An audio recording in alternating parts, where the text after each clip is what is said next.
Next है, last में क्या आपने बताया था आपको?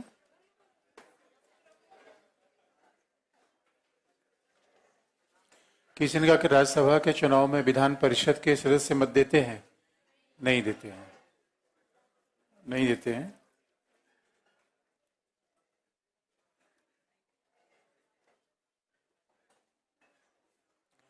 तो प्रेसिडेंट के इलेक्शन के लिए 50 प्रपोजर, 50 सेकेंडरी चाहिए, 100 लोग चाहिए। क्या लास्ट में क्या लिखा था? कर्तव्य लिखा था। दूसरा, यानी प्रेसिडेंट के समय हमने आपको बताया था कि what is the duty of prime minister toward the president. Duty of prime minister toward the president, तो राष्ट्रपति के प्रति प्रधानमंत्री कर्तव्य क्या है? पहला शायद आपने लिखा था कि संघ के प्रशासन और विधायन से संबंधित कोई सूचना प्रधानमंत्री राष्ट्रपति को देगा। और दूसरा पॉइंट है, संघ के प्रशासन और विधायन से संबंधित, दूसरा पॉइंट है, संघ के प्रशासन और विधायन से संबंधित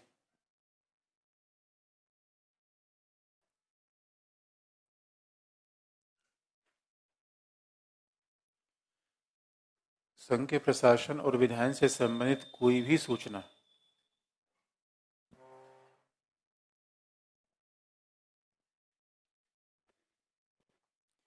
प्रशासन और विधायन से संबंधित कोई भी सूचना किसी भी सूचना की राष्ट्रपति मांग कर सकता है। किसी भी सूचना की राष्ट्रपति मांग कर सकता है।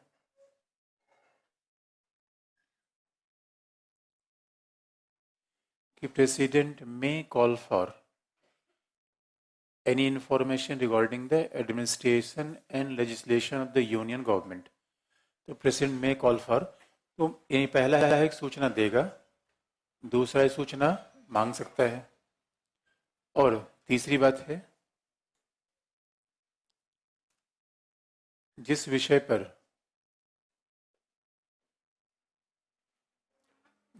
पर मंत्रिपरिषद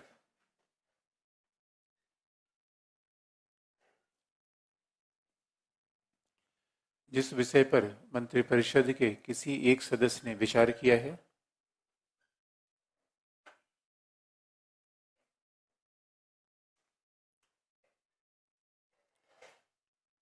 जिस विषय पर मंत्रिपरिषद किसी एक सदस्य ने विचार किया है, उस निर्णय को समूचे मंत्रिपरिषद के समक्ष रखवाना।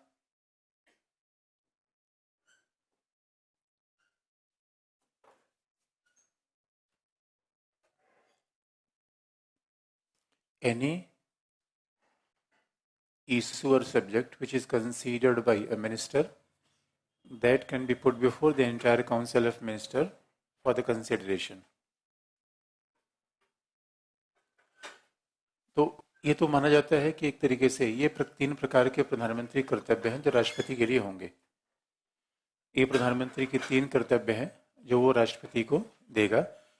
इसलिए कहा जाता है कि अब सवाल है कि प्रधानमंत्री कर्तव्य है राष्ट्रपति को देगा, इसका मतलब हमने जो, क्योंकि हम ये बताने का प्रयास कर रहे हैं कि president is not a rubber stamp. तो हमारे संविधान में ऐसे प्रावधान है जहाँ पे, और अब हमने लास्ट पॉलिटिकल कंडीशन बता दिया था, यद्यप क्या सूचना देगा क्या सूचना नहीं देगा that may be A point of debate. क्योंकि जब जैल सिंह थे तो जैल सिंह ने कहा कि प्रधानमंत्री का दायित्व है कि प्रधानमंत्री हर सूचना हमें दे। अब संविधान में इसकी व्याख्या है नहीं, और अब जानते हैं जब भी ऐसा कोई डिस्प्यूट होता है तो we are having the 2 opinions about that. क्योंकि हमारे यहाँ जो वकील हैं उनके भी भाई संविधान की व्याख्या के तो अलग अलग तरीके हो जाएंगे, यही सब्जेक्टिविटी है, दैट इज सब्जेक्टिविटी की संविधान की व्याख्या कोई साइंटिफिक तरीका तो है नहीं। तो कई ज़्यादातर लोगों ने कहा कि नहीं, prime minister was right. Prime minister ने कहा कि हम वही सूचनाएं देंगे जो हमें ठीक लगे, because we are responsible for the people. हम जनता के प्रति उत्तरदायी हैं, हम निर्वाचित होते हैं, और हम सबसे बड़ी बात, हम सीक्रेसी की शपथ लेते हैं। इस वजह से राष्ट्रपति को सूचना, आर्टिकल 78 में हमारा कर्तव्य है सूचना देंगे, लेकिन वो सूचना देंगे which we consider is necessary. हम सभी सूचनाएं नहीं देंगे, और न राष्ट्रपति सभी सूचनाएं मांग सकता है, न राष्ट्रपति सभी सूचनाएं मांग सकता है। इस मामले में कंडीशन बड़ी क्लियर है।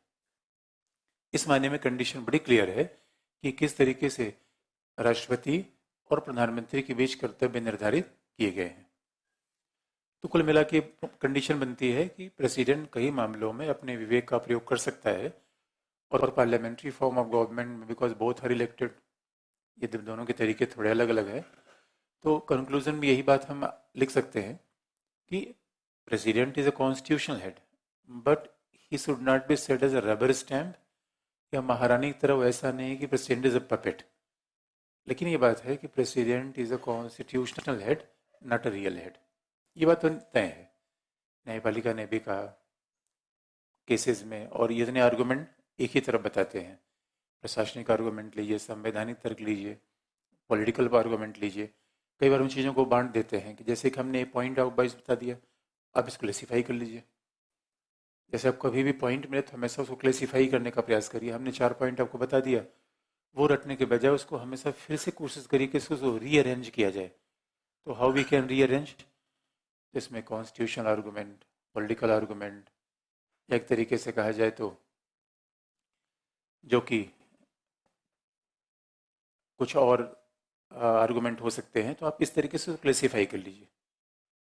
अब जरा हम देखेंगे राष्ट्रपति के अलग अलग कार्य क्या है। अभी तो हमने देख लिया, रिलेशन देख लिया और राष्ट्रपति की पोजीशन देख ली। अब जरा देखें राष्ट्रपति की इन कामों को अलग अलग कर दें, क्लेसिफाई कर दें। तो पहला, executive functions of the president.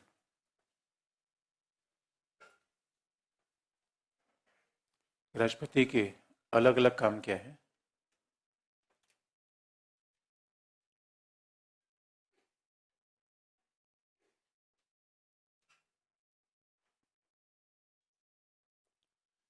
Executive functions of the president.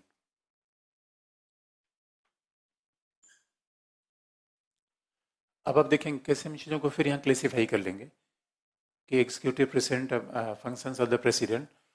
Executive functions का सीधा सा मतलब होता है कि पॉलिसी को इम्प्लीमेंट करना, पॉलिसी को इम्प्लीमेंट करना और अपॉइंटमेंट की पावर।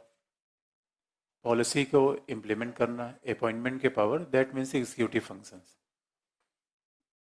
और आपको आपको प्रीलिम्स एग्जाम के लिए आपको याद दिला दें, जैसे कई बार जब हम मेंस को पढ़ लेते हैं तो because you know that real power belong to the prime minister, लेकिन जब कहीं प्रारंभिक परीक्षा में आए तब वो टिक करेंगे जो संविधान में लिखा गया है कि मंत्रालयों के बीच, मंत्रालयों का बंटवारा कौन करता है, रियली में पीएम करता है, लेकिन एलोकेशन ऑफ डिपार्टमेंट संविधान में क्या लिखा है, कौन करता है, राष्ट्रपति। तो बस ये अंतर आप समझिए कि ऑब्जेक्टिव और मेंस के बीच का डिफरेंस ये होता है।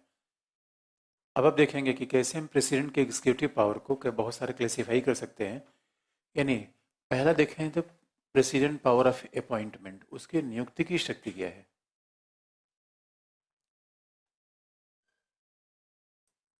और नियुक्ति में भी हम क्लेसिफाई कर लेंगे कि कैसे हम इसको अपॉइंटमेंट के पावर को क्लेसिफाई कर लें। और माना जाता है the most important appointment of the president is PM, प्रधानमंत्री।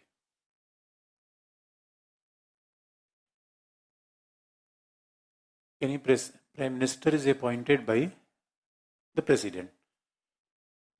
सबसे अगर ये कहा जाए कि राष्ट्रपति का सबसे महत्वपूर्ण काम क्या होता है, अपॉइंटमेंट ऑफ प्राइम मिनिस्टर। अब ये बात वो किसको प्राइम मिनिस्टर अपॉइंट करेगा इसके बारे में संविधान में क्लियर नहीं है, ये शायद मैंने पहले ही आपको बता रखा है। और प्राइम प्रेसिडेंट ने समय समय पे अलग अलग ऑप्शन अपनाए हैं। पहले initially president always invited the leader of a single largest party, लेकिन बाद में 96 में यही ऑप्शन अपनाया था डॉक्टर शंकर दयाल शर्मा ने। अटल बिहारी वाजपेयी को बुलाया because BJP was single largest party. Atal Bihari Vajpayee fail to prove the majority on the floor of house. उसके बाद फिर देवी गौड़ा को बुलाया गया। उसके बाद से प्रेसिडेंट ने दूसरा ऑप्शन अपनाया है कि he invited even the head of coalition leader. तो उसके बाद गठबंधन के नेता को बुलाया गया। तो अब देखेंगे पीएम कौन होगा, that change from time to time. अभी अब देखेंगे जो वाइल नेहरू डाइड, जब नेहरू की डेथ हो गई थी तो उस समय एक तरीके से पीएम बनाया गया था जो सीनियर मोस्ट कैबिनेट मिनिस्टर थे, गुलजारी लाल नंदा। लेकिन ये ट्रेडिशन बाद में नहीं रही, When Indira Gandhi was died, Rajiv Gandhi was appointed as a prime minister, despite the fact he was the junior most person in the entire cabinet में तो थे ही नहीं, वो तरीके से मेंबर पार्लियामेंट ही थे वो। बल्कि इंदिरा गांधी तो जब पीएम बनी then she was taking care of ministry of information broadcasting. कम से कम वो तो एक मंत्रालय देख रही थी, राजीव गांधी ऐसा मंत्रालय नहीं देख रहे थे। इस वजह से, और राजीव गांधी की entry that was very surprising in politics. तो अपॉइंटमेंट पीएम का होगा, और पीएम के एडवाइस पे किसका होगा? काउंसिल ऑफ मिनिस्टर्स का। पीएम के एडवाइस पे काउंसिल ऑफ मिनिस्टर्स का होगा।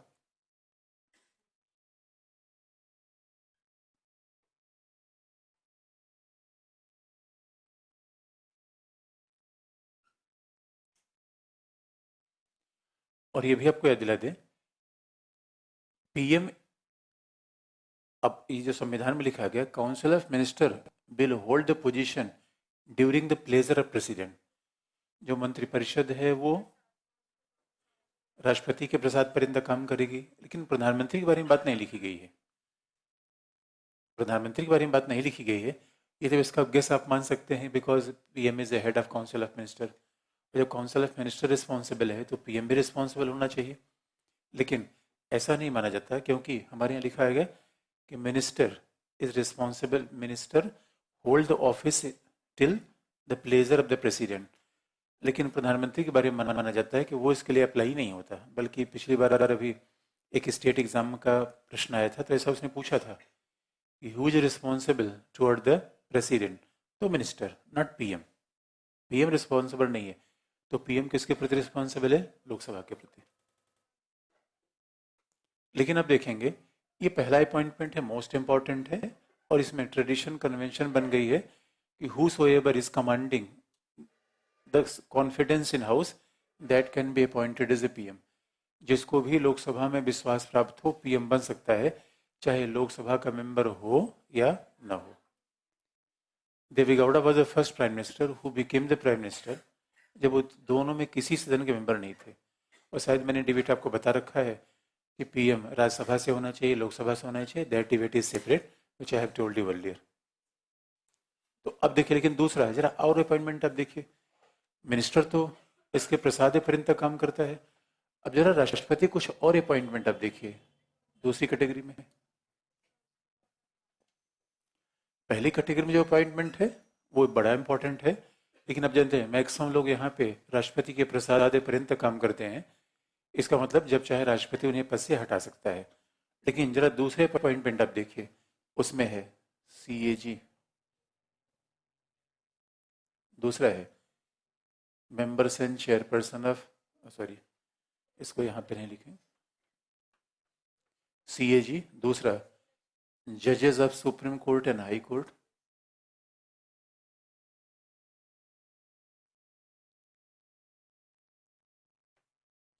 तीसरा chief election commissioner, not all election commissioners, CC, chief election commissioners.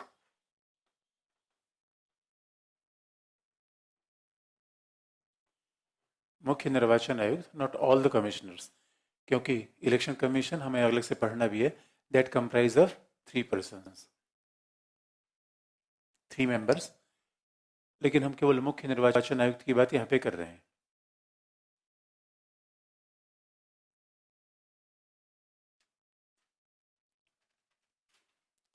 अगर हम इन तीनों की बात देखें, अगर इन तीनों की बात देखें कि सीएजी, जजेस of supreme court and high court and chief election commissioner, आप ये देखिए they are appointed by the president. और ये बात आप जानते हैं, when they are appointed by president, एक बार आर्टिकल 74 में कह दिया गया है कि president will act according to aid and advice of council of minister. एक बार कह दिया गया है कि राष्ट्रपति मंत्रिपरिषद की सलाह और सहायता पे काम करेगा, तो ये बात बार बार नहीं लिखी गई है, लेकिन दैट इज अंडरस्टूड। तो सीएजे का अपॉइंटमेंट प्रेसिडेंट करता है, लेकिन दैट इज अंडरस्टूड, क्योंकि 74 क्लॉक हाउस में हमें सबको देके चलना है। अभी आपको बार बार बताने की आवश्यकता न पड़े, राष्ट्रपति अध्यादेश जारी करता है किसकी सलाह पे? Council of minister. राष्ट्रपति को क्षमा कर सकता है किसकी सलाह पे? Council of minister. एक बार ये बात लिख दी गई तो दैट इज अंडरस्टूड, ये आपको मान के चलना है। इसलिए आप देखेंगे सीएजी, हमें स्कॉलर से ही पढ़ना है, तो सीएजी का अपॉइंटमेंट होगा। और अब देखेंगे हमारे संविधान निर्माताओं ने अभी के सब अपॉइंटमेंट कैसे हम चीज़ कंपेरिजन करते हैं। मेंस में लिखने की शैली हमारी अलग होती है। हम बार बार कहते हैं मेंस में होलिस्टिक पढ़ते हैं, इंटरलेशन देखते हैं। अब एक खास बात देखेंगे, हमारे संविधान निर्माता कम से कम हम ये मान के चलते थे कि whosoever holding the public office they are very much reasonable people और we can trust over them. इसलिए हमारे यहाँ हर अपॉइंटमेंट में कहा गया है कि प्रेसिडेंट शैल अपॉइंट, राष्ट्रपति के द्वारा अपॉइंट किया जाएगा। अब सवाल ये है कि जब राष्ट्रपति अपॉइंट होगा तो पॉलिटिकल पार्टी के पीएम तो पॉलिटिकल पार्टी का होता है, तो क्या पॉलिटिकल पार्टी का हेड इन अपॉइंटमेंट में कोई बंगलिंग कर सकता है या पार्टीसन अप्रोच ले सकता है? ऐसा संविधान निर्माताओं ने नहीं सोचा था। लेकिन just you see after 90 after coalition government, party system में पढ़ना है, और जब से कोलिशन गवर्नमेंट आगे आई, जैसे कोलिशन गवर्नमेंट आगे आई तब से क्या हुआ, भारत में बहुत सारे नए इंस्टीट्यूशन बने, दे आर नॉट कॉन्स्टिट्यूशनल। बड़े नए इंस्टीट्यूशन बने, हम ध्यान दें एनएचआरसी में पढ़ना है, national human rights commission not constitutional body. लेकिन एनएचआरसी के अपॉइंटमेंट का तरीका देखिए कि that is composed of a committee. NHRC का चेयरपर्सन और मेंबर कौन होगा ये पूरी कमेटी डिसाइड करती है, ये पूरी कमेटी डिसाइड करती है रादर देन प्रेसिडेंट। देखिए किसका मतलब 90 के बाद हमारे अपॉइंटमेंट के तरीके में बड़ा रेडिकल चेंज हुआ। और 90 के बाद क्यों? क्योंकि ऐसे कॉन्स्टिट्यूशनल ऑफिस के अपॉइंटमेंट को लेकर डिस्प्यूट उठने शुरू हुए।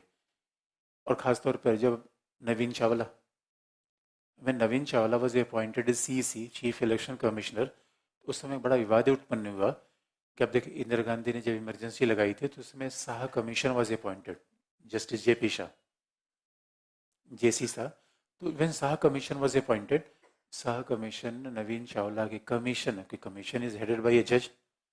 तो जज ने नवीन चावला के नाम पे एडवर्स टिप्पणी की थी। उन्होंने कहा था Naveen Chawla didn't acted like a bureaucrat and civil servant.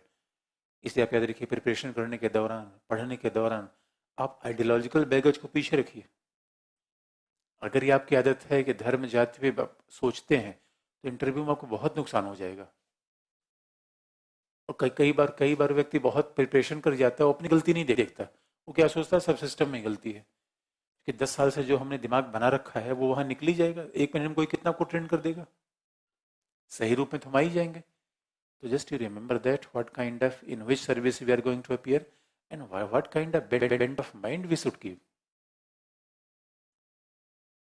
इस वजह से आप देखेंगे सीसी, ये ऑब्जर्वेशन था कमीशन का कि Naveen Chawla acted like a politician not like bureaucrat. अब बताइए कोई भी सरकार है, आईएएस अधिकारियों से क्या मतलब है? उनको तो हर मंत्री को सपोर्ट करना है। उनसे क्या मतलब है कि मंत्री बीएसपी का है, बीजेपी का, समाजवादी पार्टी का है? मतलब ही नहीं उनसे। तो दैट वाज अ कमेंट। इस वजह से आप देखेंगे कि सीसी के अपॉइंटमेंट को लेकर बड़ा हंगामा हुआ।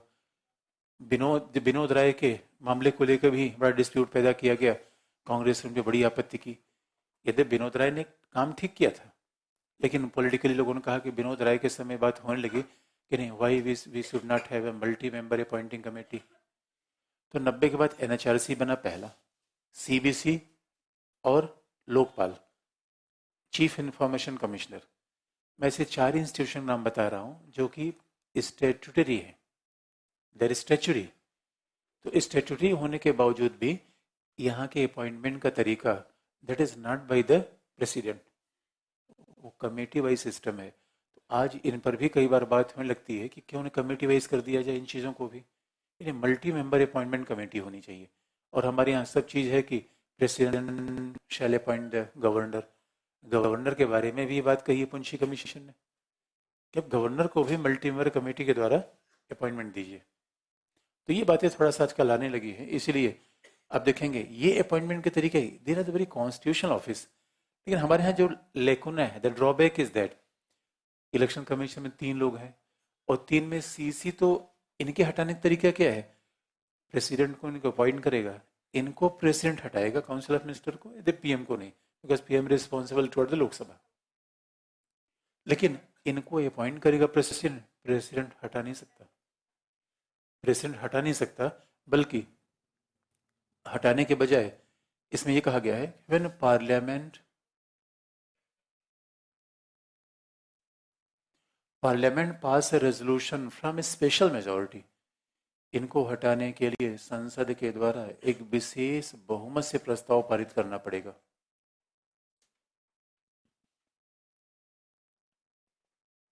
They can be removed from their offices by the special majority.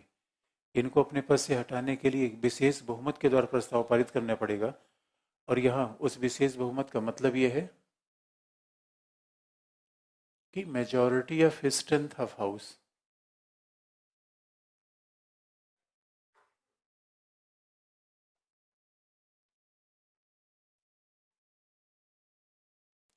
सदन की कुल सदस्य संख्या का बहुमत,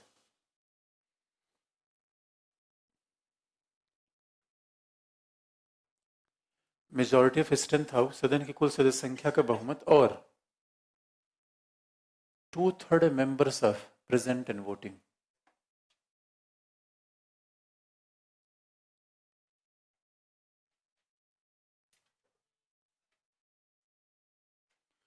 to-third members of present and voting.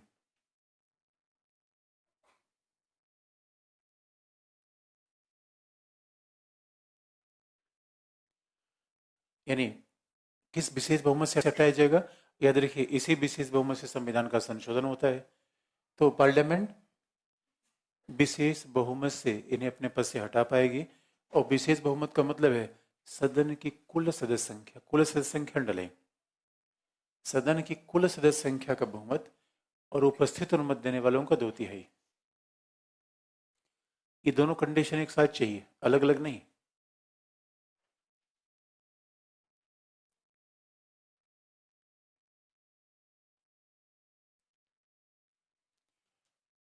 अगर जरा सोच के देखिए, केवल 2/3 प्रेजेंट एंड मेंबर अगर होता है, अगर इनको केवल हटाने की बात होती है, 2/3 प्रेजेंट एंड वोटिंग, इसका मतलब है कि मान लीजिए लोकसभा में 90 मेंबर्स है, तो 90 का 2/3 कितना हो गया? 60। That is second condition. लेकिन 60 में पहला कंडीशन नहीं पूरा हो पा रहा है, that is majority of strength of house. आपको कई बार हमने साथ बताया हुआ, सदन की कुल सदस्य संख्या अलग है, उपस्थित संख्या अलग है, और प्रभावी संख्या अलग है।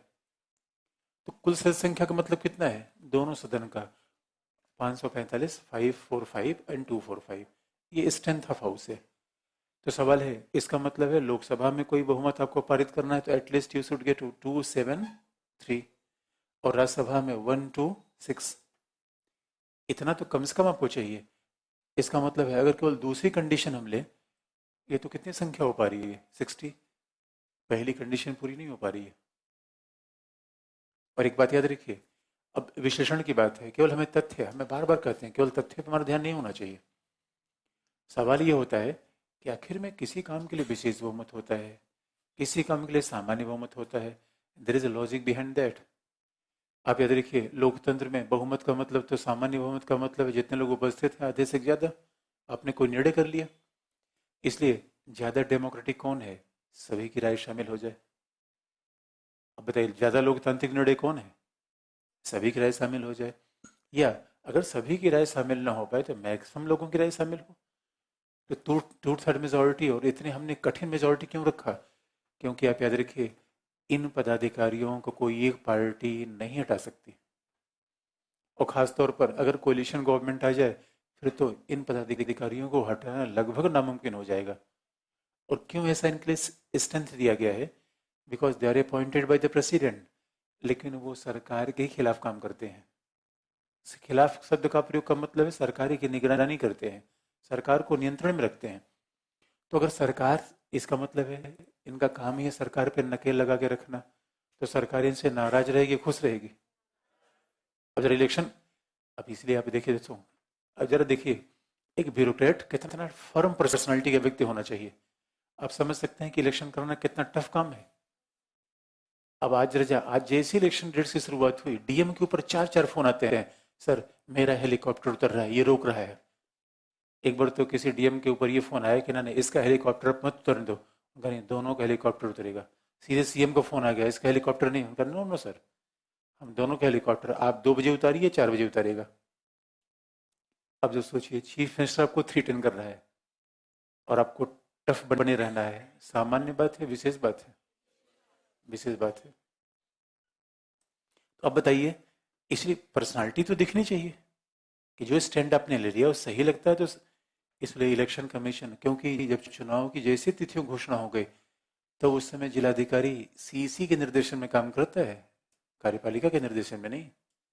और जरा सोच के देखिए, जो हमारा सीसी है वो भी तो आईएसी है, सारे पॉलिटिकल पार्टीज के बैंड बजा देता है। गुर्दा चाहिए कि नहीं चाहिए, तो जिगरा चाहिए कि नहीं चाहिए। तो संविधान निर्माताओं ने इसीलिए कह दिया है कि ना ना, ऐसे कॉन्स्टिट्यूशनल ऑफिस में हम इतना प्रोटेक्शन देंगे कि नाराज होके भी कुछ न कर पाए। इसलिए when we are speaking special majority, इसका सीधा सा मतलब है हमें एक ऐसी आवश्यकता है, हमें बहुमत की, कि संसद में ज्यादा से ज्यादा लोगों के समर्थन हो तभी इन्हें अपने पद से हटाया जा पाएगा। जिसका मतलब है दोनों कंडीशन कैसे पूरा होगी। अब मान लीजिए कि दोनों कंडीशन पूरा करें, इससे तो पहली कंडीशन पूरा नहीं हो पा रही है। इसे दूसरा ऑप्शन ये बनता है कि मान लीजिए वी आर हैविंग 420 मेंबर उपस्थित हो गए लोकसभा में, तो 420 का 2/3 कितना होगा, कितना होगा, 280। अब देखिए इसमें दोनों कंडीशन पूरा हो जा रही नहीं लोकसभा में, लोकसभा में 273 प्लस चाहिए, तभी हम इनमें से किसी को हटा पाएंगे। दोनों सदन ये प्रस्ताव पारित करें, और आप जानते हैं दोनों सदन प्रस्ताव पारित करेंगे, दोनों की मेजोरिटी चाहिए। इसे आज तक हमारे यहाँ किसी जज को इस तरीके से हटाया नहीं जा पाया। प्रस्ताव लाए गए, उसके पहले जज ने रिजाइन कर दिया। बी रामास्वामी को हटाने का प्रस्ताव आया तो पहले उसमें कांग्रेस ने सपोर्ट नहीं किया। इसलिए हमारे यहाँ किसी को हटाना है, इन पदाधिकारियों को हटाना इतना आसान नहीं है। तो अब सवाल है, विश्लेषण है, क्यों ऐसी प्रक्रिया दी गई। देखिए फैक्ट तो हमने देख लिया कि बहुमत है, फैक्ट हम देख लिया, क्यों ऐसा दिया गया। मेंस में तो विश्लेषण की बात चाहिए, क्यों ऐसा दिया गया। पहला, आखिर में इन्हीं अधिकारियों को इतना संरक्षण क्यों दिया गया। और विश्लेषण की बात फिर यहाँ पे आती है, अपॉइंटमेंट का पावर अगर एग्जीक्यूटिव का है तो हटाने की शक्ति भी तो कार्यपालिका की होनी चाहिए। लेकिन देखिए कैसा अंतर किया गया है, हटाने की शक्ति, जबकि हमारे यहाँ नियम यह है कि whosoever is appointing you, that is a enough powerful to remove you। भाई जो जिसको अपॉइंट करता है वही इसको हटाता है, लेकिन यहाँ पे मना किया गया है। और जरा सोच के देखिए, यहाँ पार्लियामेंट को साथ लाया गया है।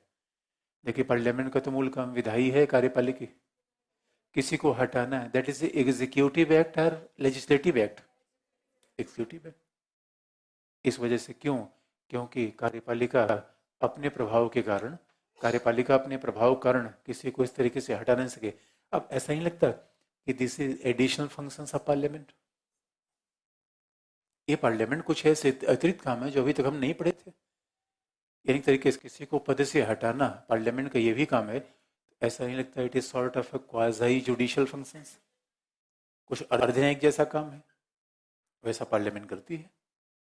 इस वजह से देखेंगे parliamentary form of government play very important role in India. इसलिए हर चीज तो पार्लियामेंट के सेंटर में आ जाती है। अब आगे तो ये विशेषण लिखवाने की आवश्यकता है, क्योंकि अब ये चीज आपको सीखना भी है भाई, कितना हर जगह बताते चलेंगे तो ट्रिक हमने बता दी। एक एक शब्दों के मायने क्या होते हैं हमेशा उसको देखने का प्रयास करिए, क्यों ऐसा किया गया, क्या प्रावधान इसका है, न होता तो क्या होता। अगला आप देखेंगे, बताइए क्या। देखिए स्ट्रेंथ ऑफ हाउस है 545, स्ट्रेंथ ऑफ हाउस है मैक्सिमम नंबर जो अभी एग्जिस्टिंग है। दूसरा, प्रभावी का मतलब होता है कि मान लीजिए लोकसभा में 545 मेंबर है, लोकसभा में 545 हैं, और हमेशा 545 रहे ऐसा जरूरी नहीं है, कुछ सीट खाली हो जाती है। जैसे अभी योगी चीफ मिनिस्टर बन गए and somebody died, somebody resign, बहुत सारे कारण हो सकते हैं। तो मान लीजिए 5 सीट वेकेंट है, ये बात ध्यान, वेकेंट, अब्सेंट नहीं, वेकेंट है। तो what is effective strength of Lok Sabha, 540। तो कुल संख्या और प्रभावी संख्या में यही अंतर है, कुल संख्या minus vacancies is equal to effective strength, ये स्पष्ट है। तो अब इफेक्टिव स्ट्रेंथ का बहुमत अब अलग हो जाएगा, इसका आधे से ज्यादा बहुमत तो इसे ही होते। तो ये है इफेक्टिव स्ट्रेंथ। दूसरा प्रेजेंट स्ट्रेंथ, प्रेजेंट में क्या होगा, ये देख, ये है प्रभावी संख्या, इफेक्टिव स्ट्रेंथ। और दूसरा है प्रेजेंट संख्या, अब प्रेजेंट संख्या का मतलब होता है कि उपस्थित संख्या का मतलब है कि 545 कुल मेंबर है और हमेशा लगभग 300 लोग प्रेजेंट हो जाए बहुत बड़ी बात होती है। लोकसभा में नॉर्मली 250 से 300 से ज़्यादा लोग प्रेजेंट होते नहीं, बहुत सारे लोग तो बीमार चलते रहते हैं। सबसे ज़्यादा अप्लीकेशन छुट्टी की बीमारी को लेके होती है। तो कई तो मेंबर ऑफ पार्लियामेंट अप्लीकेशन देके, चूंकि 60 दिन वाला कॉन्सेप्ट अप्लीकेशन के लिए नहीं माना जाता। जब आप बिना सूचना के 60 दिन गायब रही है तब तो माना जाएगा। तो अब मान लीजिए 300 प्रेजेंट है, तो प्रेजेंट का ये प्रेजेंट संख्या मतलब स्ट्रेंथ माइनस अब्सेंस, वैकेंसी नहीं, ये प्रेजेंट नंबर हो जाएगा। स्ट्रेंथ है 545 और 245 अब्सेंस है, अब्सेंस हो गया 245, तो नंबर कितना बचा 300। ये है उपस्थित संख्या। अब इनका बहुमत हो जाएगा 151। उपस्थित संख्या अलग है, इफेक्टिव संख्या अलग है और स्ट्रेंथ अलग है। अगला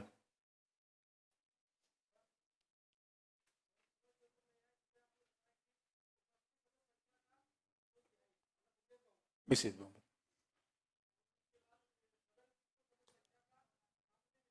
नहीं नहीं, कुल सदस्य संख्या का बहुमत, नहीं नहीं, ये दोनों शर्त को मिला के देखें, साधारण बहुमत कहाँ हो पा रहा है। सिंपल मेजोरिटी का मतलब है उपस्थित का आधे से ज्यादा। यहाँ कुल स्ट्रेंथ है, ये उपस्थित नहीं है, ये सामान्य बहुमत नहीं होगा। जहां कुल सदस्य संख्या की बात आ जाएगी वो बहुमत सामान्य नहीं होगा। हाँ, तो ये सामान्य बहुमत नहीं होगा, कोई सामान्य बहुमत उपस्थित का आधे से एक ज्यादा।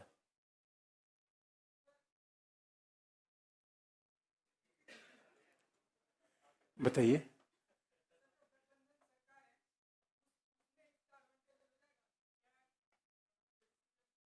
ये तो मैंने पहले बता दिया, अगर किसी एक दल का बहुमत नहीं होगा तो इनको हटाना लगभग नामुमकिन, और आज तक किसी सीजी को हटा जा पाया नहीं, इलेक्शन कमीशन को नहीं, जज को नहीं। इसका मतलब प्रोसीजर बहुत टफ है, प्रोसीजर बहुत टफ है। क्योंकि इन ऑफिस को क्यों ऐसा बनाया गया है, क्योंकि these office are very important, we want to keep these office independent autonomous. ये सरकारी पालिका के दबाव में नहीं रहनी चाहिए। They are part of executive but they are not subordinate to executive. क्या दोनों सदन में अलग अलग, इसलिए ज्वाइंट ज्वाइंट सीटिंग नहीं होगी, अलग अलग दोनों सदनों में ज्वाइंट सीटिंग नहीं हो सकती, अलग अलग दोनों सदनों में। आगे बढ़े। तो अभी सब इसी ये जो चीज बता रहे हैं उसको धीरे धीरे लिख लिया करिए, जैसे जो चीज बता रहे हैं आपको ठीक लगे विश्लेषण लिख लिया करिए। क्योंकि अगर आप इंपॉर्टेंट चीज को लिख नहीं पा रहे हैं या उस पर, इसका मतलब उसके महत्व को नहीं समझ पा रहे हैं, ये भी होता है। क्या करें, हाँ वो बात अलग है, बुक में लिखा है, बुक में लिखा रहे का पता लगे, लेकिन क्या होता है अपनी लिखी गई चीज ज्यादा शार्प रहती है रिवीजन में। एक बार अपने ने लिखी गई, इसलिए लिखने का तरीका क्या होता है। देखिए यूनिवर्सिटीज वगैरह में कभी कोई लिखाता उखाता नहीं थोड़ी था। अब इस लेवल पे तो लिखाना चाहिए, परफेक्ट कंडीशन थी होनी चाहिए, लिखाना नहीं चाहिए, लेकिन हमको लिखाना पड़ता है। 20 मार्च को आ जाएगी मेरे पास, उसके बाद जैसे आ जाएगी मैं आपको कुरियर कर दूंगा, मतलब क्लास में आपको मिल जाएगी, कुरियर कैसे कर पाऊंगा। आगे।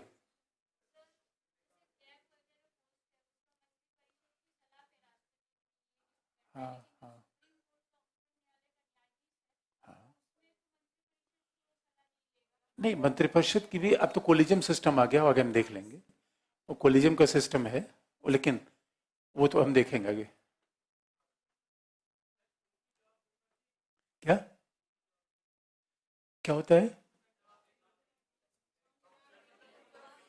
रिस्पॉन्सिबिलिटी इनकी, नहीं देखिए, रिस्पॉन्सिबिलिटी तो हमारे यहाँ जितने संवैधानिक पदाधिकारी हैं सभी की है, और रिस्पॉन्सिबिलिटी तभी तो हटाने की बात की गई है कि they can be remove from their offices. लेकिन इतना सख्त प्रभाव क्यों बनाया गया है, क्योंकि इनके जॉब ऐसे हैं। आपको याद दिला दें कि इनके जॉब ऐसे हैं, इस वजह से इनको इतनी इंडिपेंडेंस दी गई है। आपको याद है विनोद राय ने सरकार के खिलाफ जब बोलना शुरू किया, पूरी सरकार ने एकदम से घेर लिया विनोद राय को। और अब देखिए किस तरीके से जस्टिस दीपक मिश्रा के खिलाफ पूरे लामबंदी हुई। अब एक तरीके से जज के खिलाफ इस तरीके से बोलना कि आपके, एक बात याद रखिए, न्यायालय का निर्णय आपके पसंद में आएगा तभी आप मानेंगे। जस्टिस कपाड़िया ने ऐसे ऐसे डिसीजन ने सरकार हिल गई, सरकार हिल गई। इसे आप याद रखिए, जजेस के निर्णय से हमेशा खुश रहेंगे ऐसा जरूरी नहीं है। निर्णय खिलाफ आएगा, खिलाफ आएगा तो क्रिटिसाइज करेंगे, वो भी जो लोग पावर में है। आप वो मेंटलिटी नहीं समझ सकते हैं, क्योंकि हम आप तो पावर में है नहीं दोस्तों। पावर का अलग ही रुतबा होता है। जो मिनिस्टर है जरा सोच के देखिए, और पावर का फील तब आपको होगा, अभी नहीं फील होगा दोस्तों। I am wishing you that you should feel the power. कैसे पावर का फील होगा? होली पे घर जा रहे हैं, होली पे घर जा रहे हैं, अच्छा जा रहे हैं, ट्रेन से जा रहे हैं, जा रहे हैं, अच्छी बात है। आई एम विशिंग, तो आपको ऐसे उड़ना चाहिए। लेकिन जा रहे हैं तो आप याद रखिएगा, ट्रेन पे कभी जा रहे हैं तो अभी भी जिस एक सीट के लिए जद्दोजहद कर रहे हैं, आपको पता है जो सिविल सर्वेंट बन जाएंगे, जो जिनमें नीचे की भी जो सीट मिलती है, IRTS IRPS, वो जैसे स्टेशन में 3 TTO आ जाते हैं, सर बैग लीजिए। जिस TT से आप इधर उधर दुबकते रहते हैं, यार कहाँ बता देगा, कहाँ से चले आए, रिजर्वेशन है, अवॉइड करते कि नहीं, फंस के भड़का देते हैं। वही वही दोस्तों, TT बार बार आके पूछे, सर आपने कुछ नाश्ता लिया, कुछ लाए, पैसा भी नहीं लेगा। बाकी लोगों से क्या करता है, लेता है। ये पावर की फील है दोस्तों। ये तो मैं सबसे लोअर स्तर का बता रहा हूँ, ऊपर चले जाइए पावर ये। इसीलिए जो पावर में बैठा है इनको छोड़ेगा क्या? प्राइम मिनिस्टर की आलोचना करना मुश्किल ही नहीं। कौन कर को किसका काम है सुबह शाम इनकी आलोचना करना? इनको विशेष अधिकार मिलना चाहिए कि नहीं मिलना चाहिए? सेम लॉजिक इज दैट, यही है। और हमें संयोग इन सबको हमें अलग से पढ़ना है। अब चीजें एक दूसरे से जुड़ी होती हैं। अगला,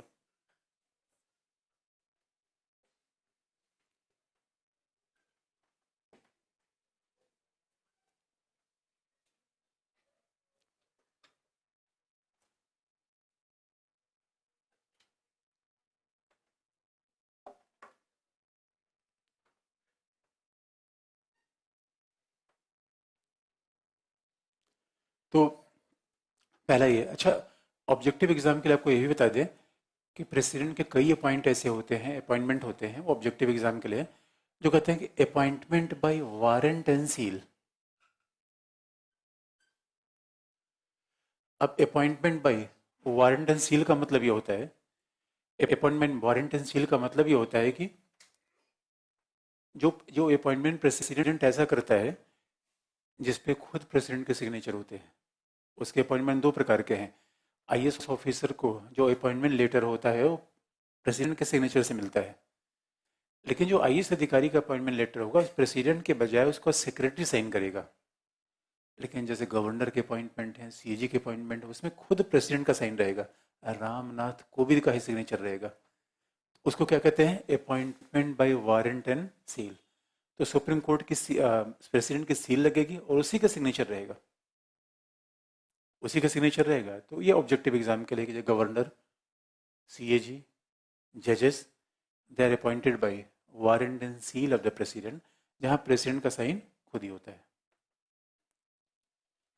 अदरवाइज बाकी गवर्नमेंट ऑफ इंडिया के सेक्रेटरी का साइन होता है।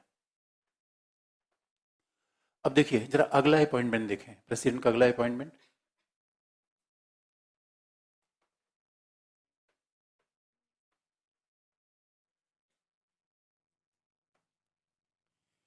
इसका मतलब इसको एक तरीके से और कहते थे, ये offices they don't hold the their tenure till the pleasure of the president. ये राष्ट्रपति के प्रसाद पर्यंत कार्य नहीं करते।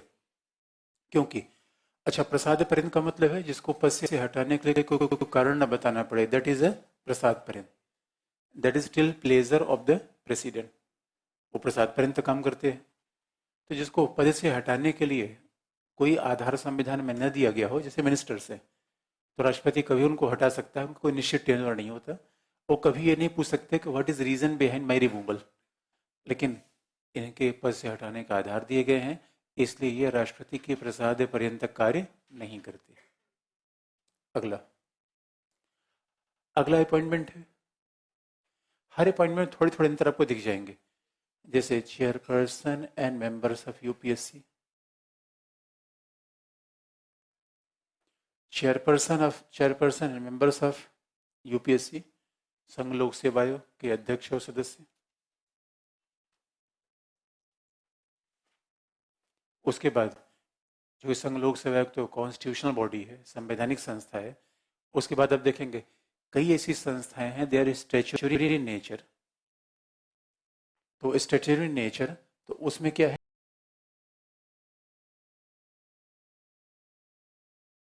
NHRC, national human rights commission, राष्ट्रीय मानवाधिकार आयोग, जैसे उसमें कई इंस्टीट्यूशन है, जैसे एनजीटी, ये भी that is enacted bye parliamentary act, ये तो संविधान में लिखा है UPSC, that is made by the parliament.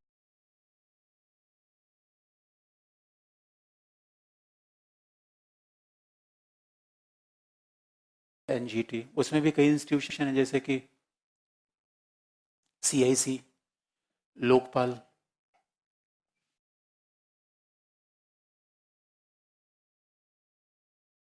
NGT, उसमें भी कई इंस्टीट्यूशन है, जैसे कि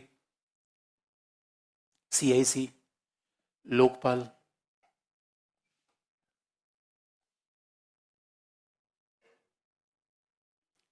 अब आप देखेंगे इनको इनको इनको भी अपॉइंटमेंट कौन करेगा, प्रेसिडेंट। इनका भी अपॉइंटमेंट प्रेसिडेंट के द्वारा होता है, लेकिन एक खास बात है, they can remove by their office on the recommendation of supreme court. Appointment appointment कैसे होगा, राष्ट्रपति के द्वारा, and they can be remove by offices from the recommendation of supreme court. तो यहाँ सुप्रीम कोर्ट का रिकमेंडेशन चाहिए।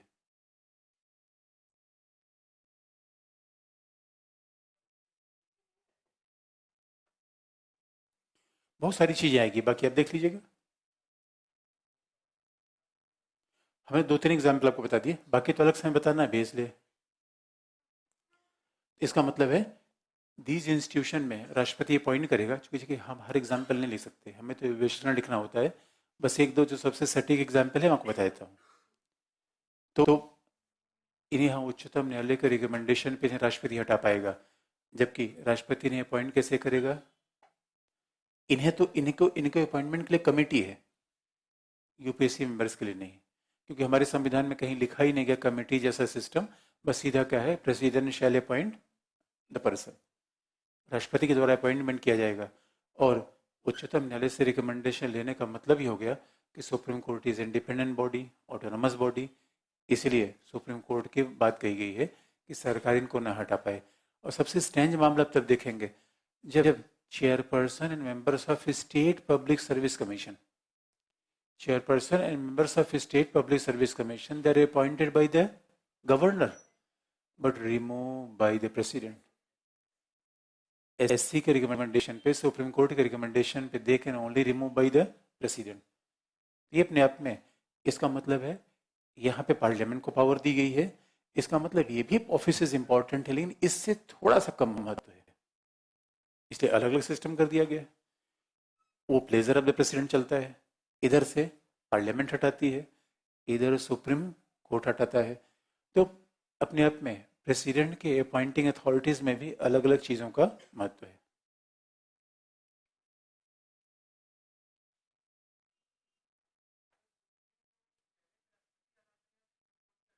नहीं नहीं, सुप्रीम कोर्ट के रिकमेंडेशन पे अल्टीमेटली कौन हटाएगा, प्रेसिडेंट।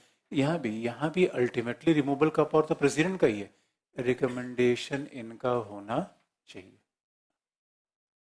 अगला, उसके बाद प्रेसिडेंट के मिसलेनियस अपॉइंटमेंट पावर होते हैं, विशेष की अपॉइंटमेंट की शक्तियां होती है। और आप देखें जितने अपॉइंटमेंट है सब प्रेसिडेंट करता है। जैसे खास तौर पे आप देखेंगे कि हमारे यहाँ जितने एम्बेसडर्स के अपॉइंटमेंट है, गवर्नर के अपॉइंटमेंट है, जितने कमीशन के हेड है, appointment of governors, appointment of ambassadors,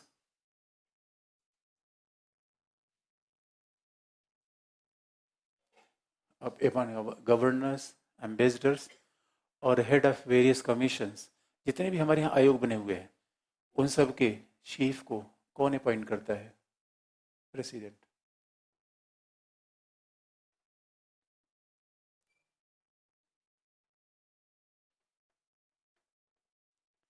chief को अपॉइंट करता है प्रेसिडेंट। और कहीं ना कहीं even the members of arm forces president ही अपॉइंट करता है। हमारे यहाँ प्रेसिडेंट ही अपॉइंट करता है जितने मेंबर्स ऑफ आर्म फोर्सेस हैं। और सारे सेंट्रल यूनिवर्सिटीज के वीसी किसके द्वारा अपॉइंट होते हैं? प्रेसिडेंट के द्वारा।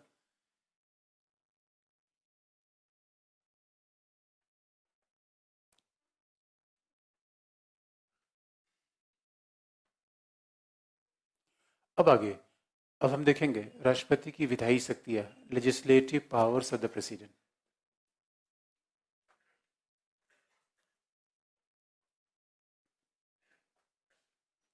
नेक्स्ट है राष्ट्रपति की विधायी शक्तियां, legislative powers of the president.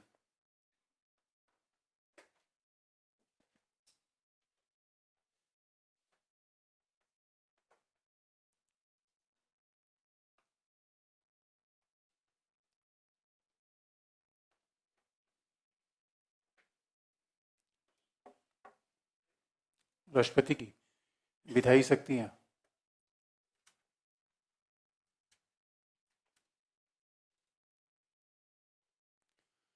Legislative powers of the president.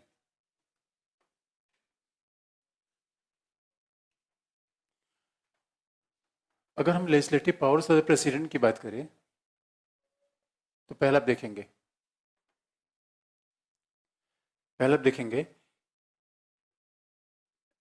जब लेजिस्लेटिव पावर्स की बात आती है तो आपको याद होगा कि विधायिका आपने बताई थी कैसे बिल का निर्माण होता है। तो किसी भी विधेयक पे अंतिम सिग्नेचर किसका होता है? राष्ट्रपति का। अब जरा हम लेजिस्लेटिव पावर्स में पहली बात बता दें और इसमें कई ऑब्जेक्टिव चीजें आपको बता देंगे जो ऑब्जेक्टिव हमें बार बार आता है और जो हमें अवॉइड करके चलते हैं। जो हम बेसिक चीजें बहुत अवॉइड करके चलते हैं, हमें ध्यान ही नहीं मारा रहता। तो कैसे हम, जैसे पहला पॉइंट है कि जब लेजिस्लेटिव पावर में पहला देखेंगे giving assent over the bill, किसी विधेयक को अनुमति देना।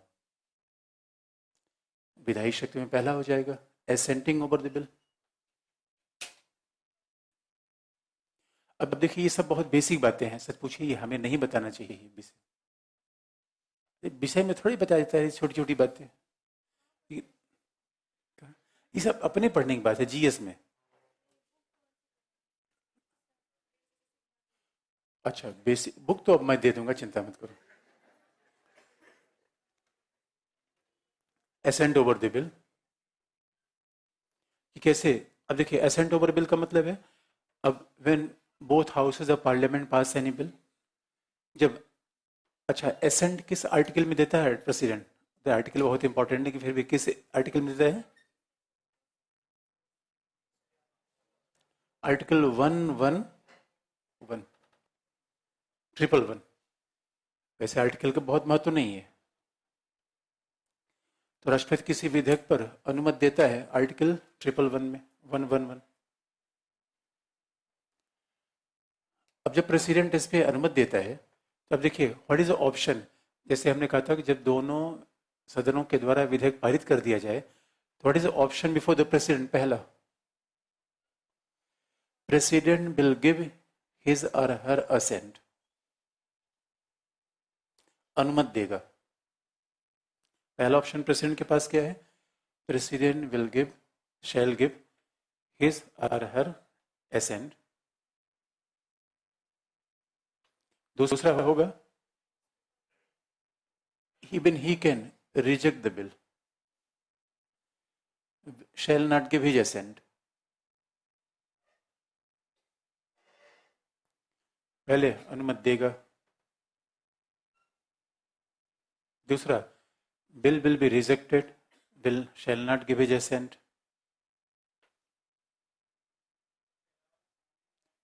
क्या अनुमति देगा? अभी समझ में तो लिख तो रही है, समझाने तो हम समझाया ही नहीं हमने। अभी हम बेसिक बात बता रहे हैं। अनुमति देगा, अनुमति देगा का मतलब है yes.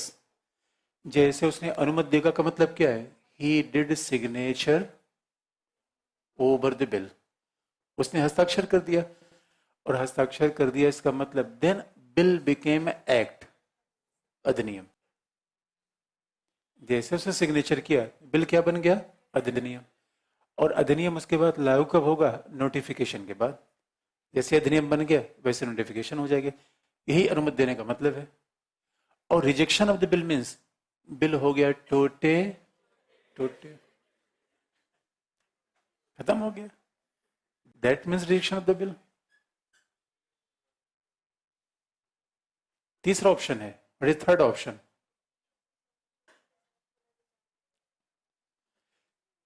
will send back for the reconsideration of the house, सदन के पुनर्विचार के लिए विधेयक भेज देगा।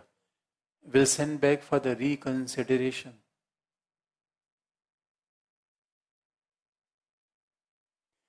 सदन के पुनर्विचार के लिए बिल भेज देगा।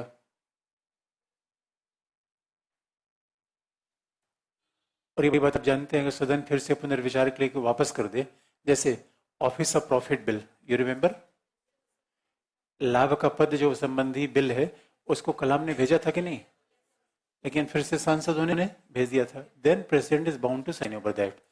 लेकिन आप याद रखिए, जब वो अनुमति देता है तो what is the time frame for that. President के पास तीन ऑप्शन होता है। अब इसी को हम एनालिसिस कर लें। ये हमारे एक तो हमारे लिए फैक्ट है। अब देखिए फिर हम फैक्ट को कैसे कॉन्सेप्ट में चेंज करने का प्रयास करेंगे, हम कैसे फैक्ट को कॉन्सेप्ट में चेंज कर देंगे। अब आपने देखा होगा कि ये तीन ऑप्शन प्रेसिडेंट के पास है, लेकिन अनुच्छेद 111 में ये तो नहीं लिखा गया कि राष्ट्रपति विधेयक पर अनुमति की समय सीमा क्या होगी। Time frame is not written in the constitution.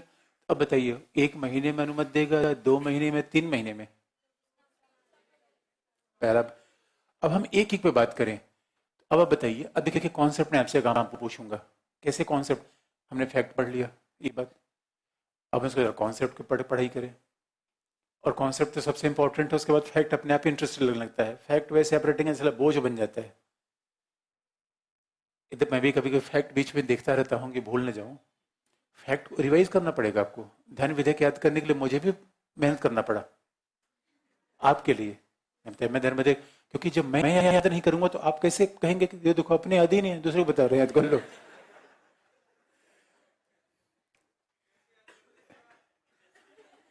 कैसे याद करता मैंने कई बार बताया। जो सुबह, आपको क्या लगता है मैं बिना पढ़े आता हूं? Neighbour, neighbour. तो लेकिन हम मजाक आप लोग कर रहे हैं, लेकिन क्या करें,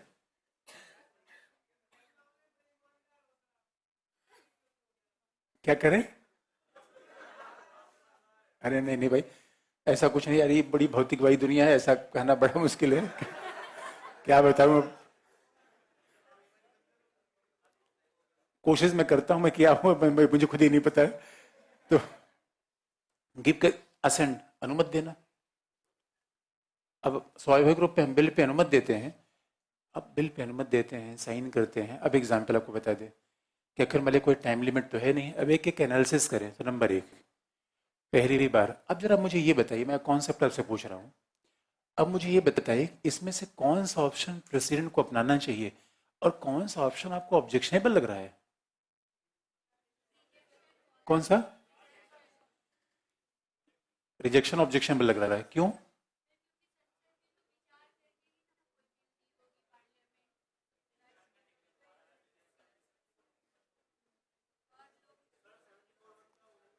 किसका? एकदम सही बात है। अब देखिए, आपको सबसे ऑब्जेक्शनेबल लग रहा होगा ये वाला पॉइंट, और ये वाला पॉइंट इसलिए क्योंकि अब हम कॉन्सेप्ट का प्रयोग करेंगे। अब जरा सोच के देखिए, बिल फॉर्मली बनाता है हमारे यहाँ 99% बिल तो कैबिनेट ही ले आती है। Bill is always propose by cabinet, और कैबिनेट के लिए कितनी मेहनत करती है। Cabinet put the entire task over that, और कैबिनेट के द्वारा जब बिल का निर्माण किया जाता है तब उसको फिर पार्लियामेंट के सामने लाया जाता है। और जरा सोच के देखिए, और पार्लियामेंट पास करती है जिस बिल के लिए इतना एफर्ट लिया गया, और बाद में और राष्ट्रपति को सलाह कौन देता है? Same cabinet. बात ध्यान देने की है, same cabinet is making the bill and same cabinet is advising the president. तो क्या ऐसा हो सकता है क्या कैबिनेट जिस बिल को निर्माण की तरह मारा मारी उसने किया, इतना समय वेस्ट किया, इतना टाइम लगाया, उसी बिल को राष्ट्रपति को ये कह दे कि आप रिजेक्ट कर दो? ऑब्जेक्शनेबल लग रहा है कि नहीं? इसका मतलब तो ये हो गया कि मैं जिस डाल पे बैठा हूं उसी डाल को काट रहा हूं। ऐसा नहीं हो सकता। मैं अपना नुकसान मैं कैसे कर सकता हूं? इसलिए that point is very much objectionable. इसका मतलब है अब ये सिस्टम, ये पार्लियामेंट्री फॉर्म ऑफ गवर्नमेंट से अपने विशेषता को जोड़ दिया। तो आपको क्या याद है, हम कार्यपालिका भी पढ़ते समय तो पार्लियामेंट्री फॉर्म ऑफ गवर्नमेंट पढ़ रहे हैं। इसका मतलब है ये, इसका दूसरा मतलब ये हो जाता है। अब इसी बात को दूसरे तरीके से हम कहें, अगर, क्या आप ये भी मान सकते हैं कि council of minister is advising for the president कि आप इस पे साइन करो? क्या काउंसिल ऑफ मिनिस्टर के एडवाइस के बिना उसको कोई बिल रिजेक्ट किया जा सकता है? अगर कर दिया तो क्या मतलब होगा कि president is acting alone without the advice of council of minister. ये संसदीय लोकतंत्र के लिए अच्छा है या बुरा है? मामला बनेगा कि नहीं पार्लियामेंट्री फॉर्म डेमोक्रेसी का? इसलिए अच्छा देखिए, अब इसे लोकप्रिय रूप में कहें, लोकप्रिय तरीका आपको बता दें, जिन शब्दों का प्रयोग संविधान में नहीं किया गया है वो बड़े लोकप्रिय शब्द आ गए। लेकिन आज तक में बड़ा इंटरेस्टिंग पार्ट है कि ये कभी भी आईएएस की पीटी में सवाल नहीं पूछा गया। और मैं बताना क्या चाहता हूँ, जैसे आपने सुना एब्सोल्यूट वीटो, जो वीटो शब्द है आज तक आईएएस की पीटी में सवाल नहीं है, बल्कि इनसे पूछ लिया जाता है। ये बड़ा इंटरेस्टिंग पार्ट है ये। और उसका एक कारण तो मुझे दिखता है, फिर हमने कहा कि जो पॉलिटिकल साइंस के प्रोफेसर का अप्रोच होता है उतना लीगल किस्म का नहीं होता, उतना लीगल किस्म का नहीं होता। तो अब जरा देखिए, इसको अगर हम दूसरी भाषा में, हम लोकप्रिय भाषा में लिखने का प्रयास करें, अगर कोई बिल अनुमति दे दिया जाए तो बात ठीक है, लेकिन अनुमति का टाइम फ्रेम तो नहीं है, because of lack of time frame, तो कोई भी राष्ट्रपति उसको लटका सकता है। तो अगर किसी विधेयक पर तुरंत अनुमति न दिया जाए और राष्ट्रपति उसे लटका ले तो इसे लोकप्रिय भाषा में क्या कह जाते हैं? क्या कहते हैं? Pocket veto. पॉकेट का मतलब जेब। राष्ट्रपति का जेब बहुत बड़ा होता है, कई विधेयक को जेब में भर के चलता रहता है, तो दैट इज पॉकेट वीटो। अभी इसका एग्जाम्पल आपको बता देंगे। दूसरा, rejection of the bill is means निरपेक्ष veto, absolute veto. Absolute veto. Reconsideration means suspensive veto, निलंबित वीटो। लेकिन आप प्रीवियस ईयर के सारे पीटी के सवाल आप देख डालिए, उसमें कभी भी वीटो से आईएएस में सवाल आज तक नहीं पूछा गया।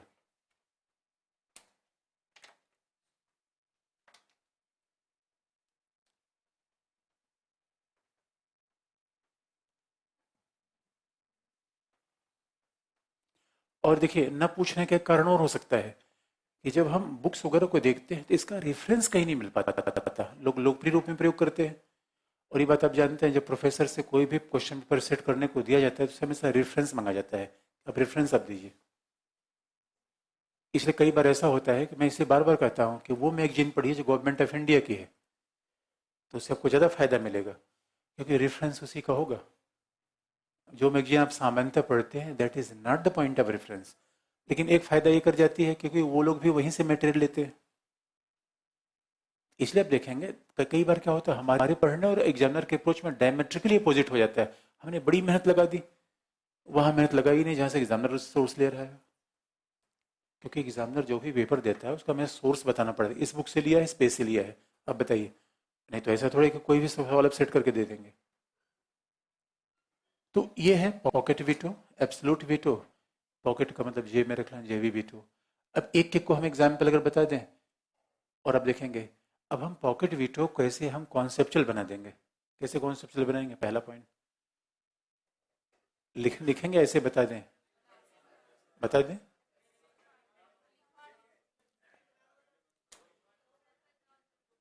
अब देखेंगे हम पार्लियामेंट कैसे इसको पार्लियामेंट्री फॉर्म डेमोक्रेसी बताइए। एक लाइन अच्छा लिख लीजिए, एक लाइन, बीच बीच का रास्ता। एक लाइन कैसे लिखेंगे? पहला, भारत के संसदीय शासन में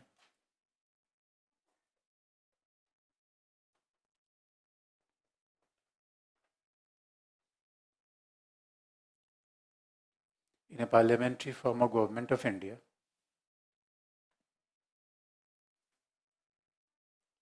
भारत के संसदीय शासन में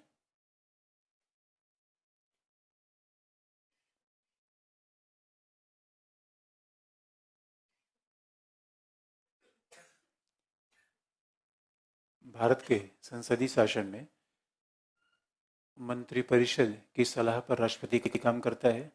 president act according to aid and advice of council of ministers.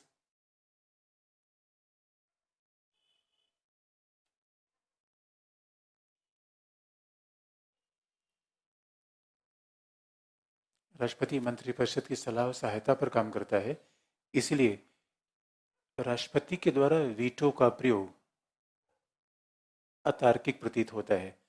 Therefore, presidential exercise of veto appears as illogical.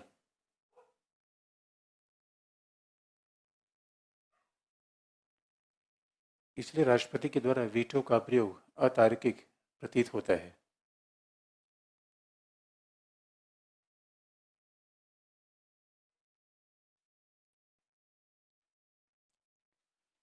राष्ट्रपति के द्वारा वीटो का प्रयोग अतार्किक प्रतीत होता है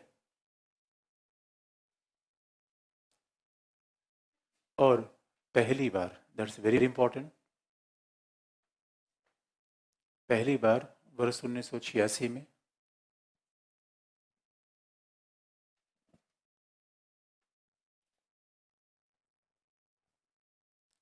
पहली बार in first time in year 1986, पहली बार 1986 में राष्ट्रपति जैल सिंह के द्वारा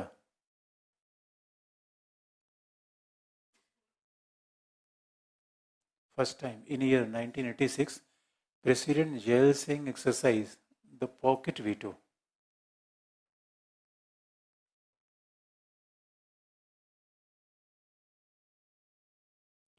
राष्ट्रपति जैल सिंह के द्वारा पहली बार पॉकेट वीटो का प्रयोग किया गया. और वो एक्ट क्या था? Postal amendment bill. वो जो एक्ट था वो था पोस्टल अमेंडमेंट बिल. वो जो बिल था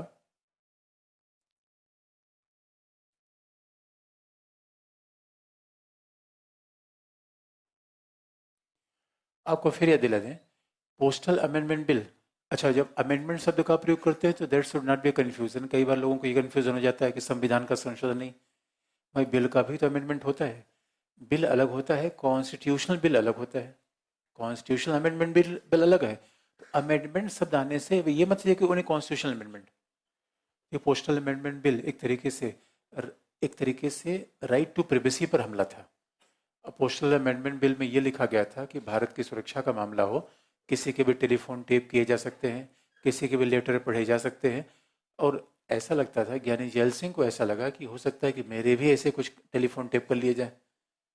और उनको ये लग रहा था कि नहीं, इस नाम पे सरकार बहुत सारी ऐसी बातें छुपाना चाहती है जो after the death of Indira Gandhi के एसेसिनेशन के बाद जो घटनाएं हुई, इस वजह से जैल सिंह ने इस बात को रोक लिया था.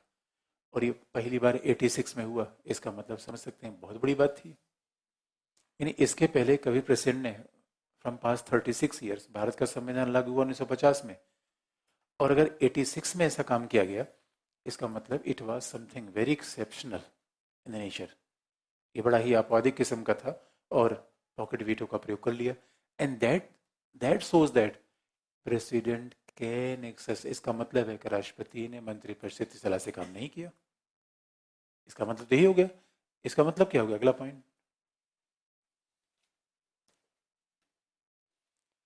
जिसका स्पष्ट अभिप्राय है कि राष्ट्रपति एक रबर स्टैंप नहीं है.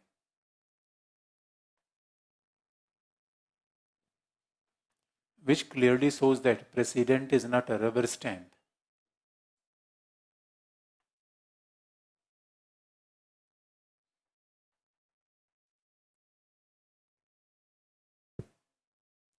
राष्ट्रपति केवल रबर स्टैंप नहीं है, बल्कि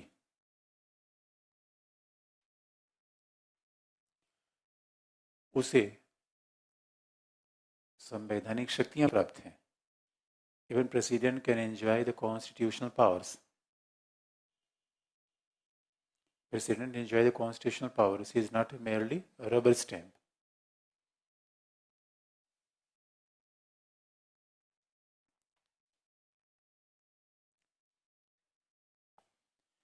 और आपको फिर याद दिला दे, इसका मतलब है कि राष्ट्रपति कई बार अपने विवेक का प्रयोग कर लेता है. रबर स्टैम्प का वो डिस्क्रिशन का प्रयोग कर लेता है. डिस्क्रिशन का प्रयोग कर लेता है without constitutional provision of discretion. ऐसा उसने कर दिया. दूसरी बात आप देखेंगे, अब एब्सोल्यूट वीटो तो और ऑब्जेक्शनेबल लगता है. पॉकेट वीटो तो चलो कम से कम यह है कि ना हाँ कहा ना कहा. पॉकेट का मतलब है कि didn't consider over the bill, ना हाँ कहा ना कहा. और रिजेक्ट एब्सोल्यूट वीटो का मतलब उसने टोटली खत्म ही कर दिया, आउटराइटली रिजेक्ट कर दिया. ये बात अपने आप में और भी प्रभावशाली तो और बेकार की लगती है. ऐसा कैसे हो सकता है? लेकिन आपको याद दिला दे, कई बार ऐसा हुआ है. जैसे कई बार, क्योंकि फिर वही कॉन्सेप्ट आएगा कि मंत्रिपरिषद की सलाह पे राष्ट्रपति कर्म करेगा, और मंत्रिपरिषद विधेयक बनवाती है, तो मंत्रिपरिषद उसी विधेयक पे रिजेक्ट करने को बोलेगी. That appears objectionable. लेकिन ऐसा भी हो सकता है कि मंत्रिपरिषद की सलाह पे राष्ट्रपति काम करे, उसके बावजूद राष्ट्रपति जब वीटो का प्रयोग करे तो वो मंत्रिपरिषद की ही सलाह पे करे. उसमें जैसे कि एग्जाम्पल क्या होगा, पहली बार ऐसा था पेप्सू एप्रोप्रिएशन बिल, पेप्सू विनियोग विधेयक फर्स्ट टाइम इंडिया में हुआ. PEPSU is a state, Pepsi नहीं. Punjab and east Patiala state union. पहले 1954 के पहले, 1956 के पहले हमारे कई प्रिंसली स्टेट्स थी, देसी रियासतें थी. उसी में था पेप्सू, उसी में देसी रियासत में था. और 1956 के बाद पूरा स्टेट रीऑर्गेनाइज हो गया, तो पेप्सू जैसे राज रहा नहीं. लेकिन पेप्सू में पहली बार अनुच्छेद 356 का प्रयोग हो गया. और जब अनुच्छेद 356 का पहला प्रयोग पेप्सू में हुआ था, तो आप जानते हैं कि wherever president rule is imposed, जहां भी अनुच्छेद 356 का प्रयोग होगा, राष्ट्रपति शासन लगेगा, वहां का बजट पार्लियामेंट पास करती है. पार्लियामेंट बजट पास करेगी. अब पेप्सू में 356 लग गया, तो एप्रोप्रिएशन बिल का मतलब है बजट का ही पार्ट है, विनियोग विधेयक. आपको मैंने बताया भी दिया है आपको. तो पेप्सू का जो बजट था, विनियोग विधेयक था, that was pass by the parliament. अब जरा कल्पना करिए कि मान लीजिए कि पेप्सू का जो बजट है पार्लियामेंट ने वो पारित कर दिया 2 अप्रैल को, तो राष्ट्रपति के पास वो 3 अप्रैल को सिग्नेचर के लिए पहुंचा.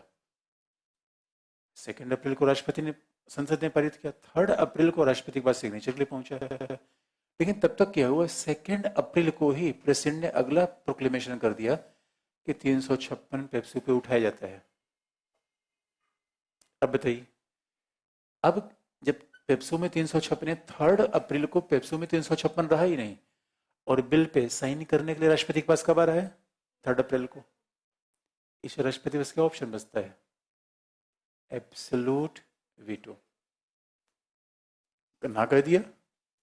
और ना क्यों कह दिया, क्योंकि सीधी सी बात है कि जिस समय वहां 356 ही नहीं है, उस राज्य के धन विधेयक को पारित करने का अधिकार फिर पार्लियामेंट के पास नहीं रहेगा. इसलिए राष्ट्रपति ने एब्सोल्यूट वीटो का प्रयोग किया, लेकिन वो मंत्रिमंडल संसदीय शासन के खिलाफ नहीं गया. It was not as a parliamentary form of government. बड़े उसने आसानी से प्रयोग कर लिया. ये सब एक्सेप्शन है, क्योंकि इसमें कोई संवैधानिक परंपराओं का उल्लंघन नहीं हुआ, क्योंकि मंत्रिपरिषद ने ही एडवाइस दिया कि भाई अब तो इस पर आप एब्सोल्यूट वीटो कर सकते हैं. वैसे आपको याद दिला दें, कई बार तो ऐसा कहा जाता है, जैसे कि जब ऑफिस ऑफ प्रॉफिट का act, office of profit bill president के पास आया, या आर्टिकल 356 उत्तराखंड में लगने की बात है, जब फॉर्मर प्रेसिडेंट प्रणब मुखर्जी थे, तो ये कहा जाता है, न्यूज में ऐसी बात आई कि president is also seeking advice from the legal experts. और इसका सीधा सा मतलब है कि प्रेसिडेंट कई बार अपने संवैधानिक शक्तियों का प्रयोग करते हैं. तो कई बार न्यूज में आती है कि नहीं, president is also seeking legal advice. मुझे मंत्रिपरिषद सलाह दे रही है, मंत्रिपरिषद के पास अटॉर्नी जनरल है, तो उसके अलावा प्रेसिडेंट को लीगल एडवाइस ले रहा है. इसका मतलब है president is responsible for preserving and protecting the constitution too. वो संविधान की रक्षा की शपथ लेता है। इसे हमारे यहाँ तो आप देखेंगे president is not like a queen of Britain. तो पेप्सू का पहला एग्जाम्पल था। अच्छा, दूसरे में भी एब्सोल्यूट वीटो हो सकता है। दूसरा कैसे एग्जाम्पल है, जहां कोई पार्लियामेंट्री फॉर्म ऑफ गवर्नमेंट के प्रोविजन का उल्लंघन नहीं होगा। जैसे मान लीजिए कि, अब एक एग्जाम्पल मान लीजिए कि हमने दोनों पार्लियामेंट ने सिटीजनशिप बिल पारित कर दिया। दूसरा एग्जाम्पल लीजिए, पार्लियामेंट ने सिटीजनशिप बिल पारित कर दिया और ये कोविड के पास अभी पड़ा हुआ है। एग्जाम्पल हमने कल्पना किया, जो लैप्स हो गया है, ये कोविड के पास पड़ा हुआ है, लेकिन तब तक 2019 में गवर्नमेंट चेंज, सरकार बदल जाए, और जब सरकार बदल जाए तो मंत्रिपरिषद बदल जाएगी, तो तब प्रेसिडेंट को सलाह वो मंत्रिपरिषद देगी। तो क्या वो मंत्रिपरिषद इस पे ना कह सकती है? नहीं कह सकती है। लेकिन हम एक ऐसा एग्जाम्पल आपको एब्सोल्यूट वीटो का बता देंगे, that was really something new. कैसे? अगला लिख लीजिए। एक तो अगला एब्सोल्यूट एग्जाम्पल कैसा वीटो, ऐसा एग्जाम्पल है जो दिखाता है कि नहीं, प्रेसिडेंट काउंसिल ऑफ मिनिस्टर की एडवाइस माने, ऐसा कई बार जरूरी नहीं है। अगला पॉइंट,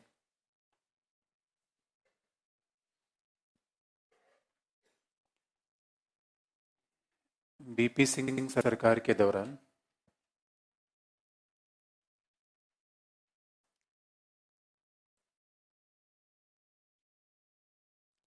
बीपी सिंह सरकार के दौरान लोकसभा की बैठक के आखिरी दिन,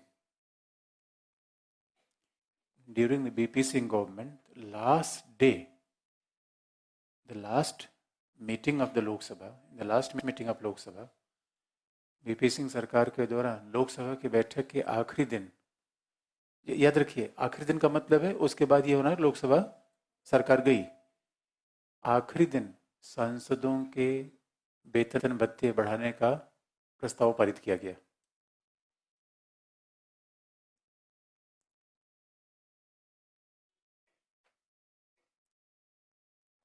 सांसदों के वेतन भत्ते बढ़ाने का प्रस्ताव पारित किया गया।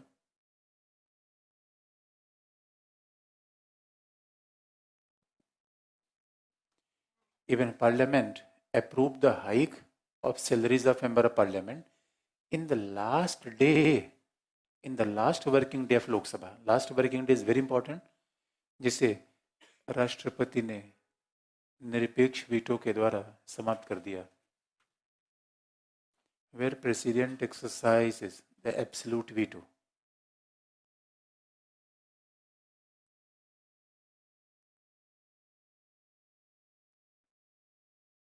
जिसे राष्ट्रपति ने निरपेक्ष वीटो के द्वारा समाप्त कर दिया।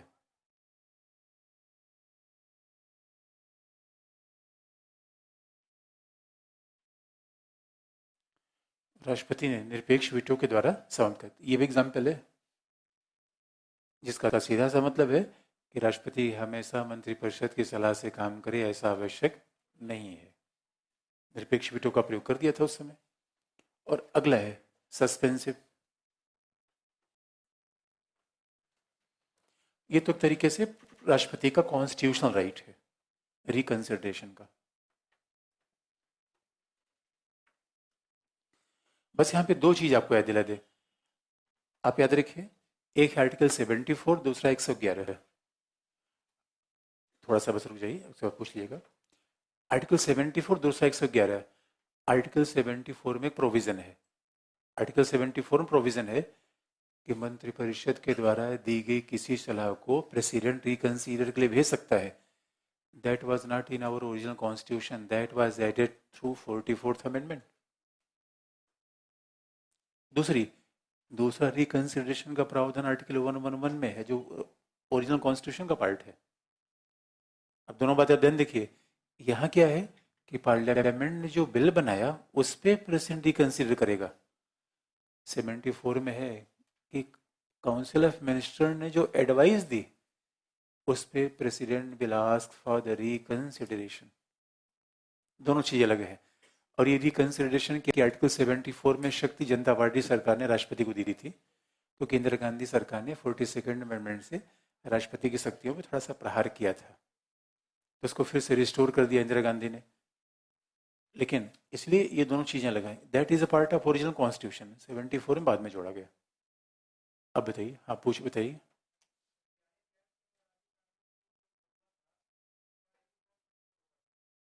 ये था पॉकेट।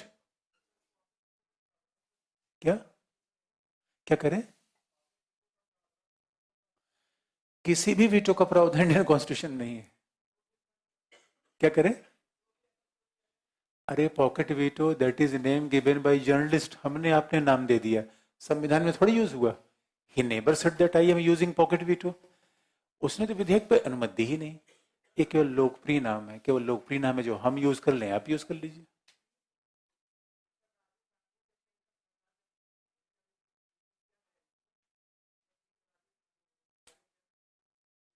हाँ मैं समझ रहा हूँ। किसका सरकार गिर गया था? राजीव गांधी सरकार कहाँ गिरी थी राजीव गांधी की? एक मिनट थोड़ा शांत है, क्या क्या पूछ रहे हैं? हार गए थे हाँ। मतलब अरे भाई, नहीं, आप बात सुनिए। आप उसके उसके बाद फिर आर वेंकट रमन आए। आर वेंकट रमन ने भी उस विधेयक पे परमिशन नहीं दी। आर वेंकट रमन ने विधेयक परमिशन नहीं दी। लेकिन सवाल है कि दोनों सवाल आप जो पूछ रहे हैं कि पॉकेट वीटो का की यूज किया, तो हमने फिर कहा that is never it in the constitution. और न तो राष्ट्रपति ऐसा बोलता है, ये तो हम पॉपुलर लैंग्वेज का प्रयोग कर ले, पॉकेट वीटो ये वीटो। दूसरी बात, राजीव गांधी ने जैनी जैल सिंह समर्थन नहीं दिया, उसके बाद आर वेंकट रमन ने उसको समर्थन नहीं दिया। इसका मतलब दैट बिल बिकेम लैप्स, खत्म हो गया वो। क्या? अरे यार ये कॉन्सेप्ट अब देखो ना। हम नाम कुछ दें, आपका नाम घर का क्या है? पप्पू। बताइए यार, चिंटू नाम होगा, पप्पू मतलब अच्छा नाम है दोस्त। आपका यहाँ यहाँ हो सकता है नाम राघवेंद्र हो, विजयेंद्र हो, घर का नाम, तो उसमें क्या प्रॉब्लम है? मैं आपको प्यार से बुलाना चाहता हूँ पप्पू, क्या दिक्कत है उसमें? कैसी बात पे उलझ रहे हैं आप लोग? क्या करें? अरे हमने क्या? हाँ भाई, ये महाभियोग के लिए तो यू आर ऑलवेज फ्री। महाभियोग के लिए हम हमेशा फ्री हैं, उसमें तो कोई दो राय नहीं है। उसमें दो राय नहीं है।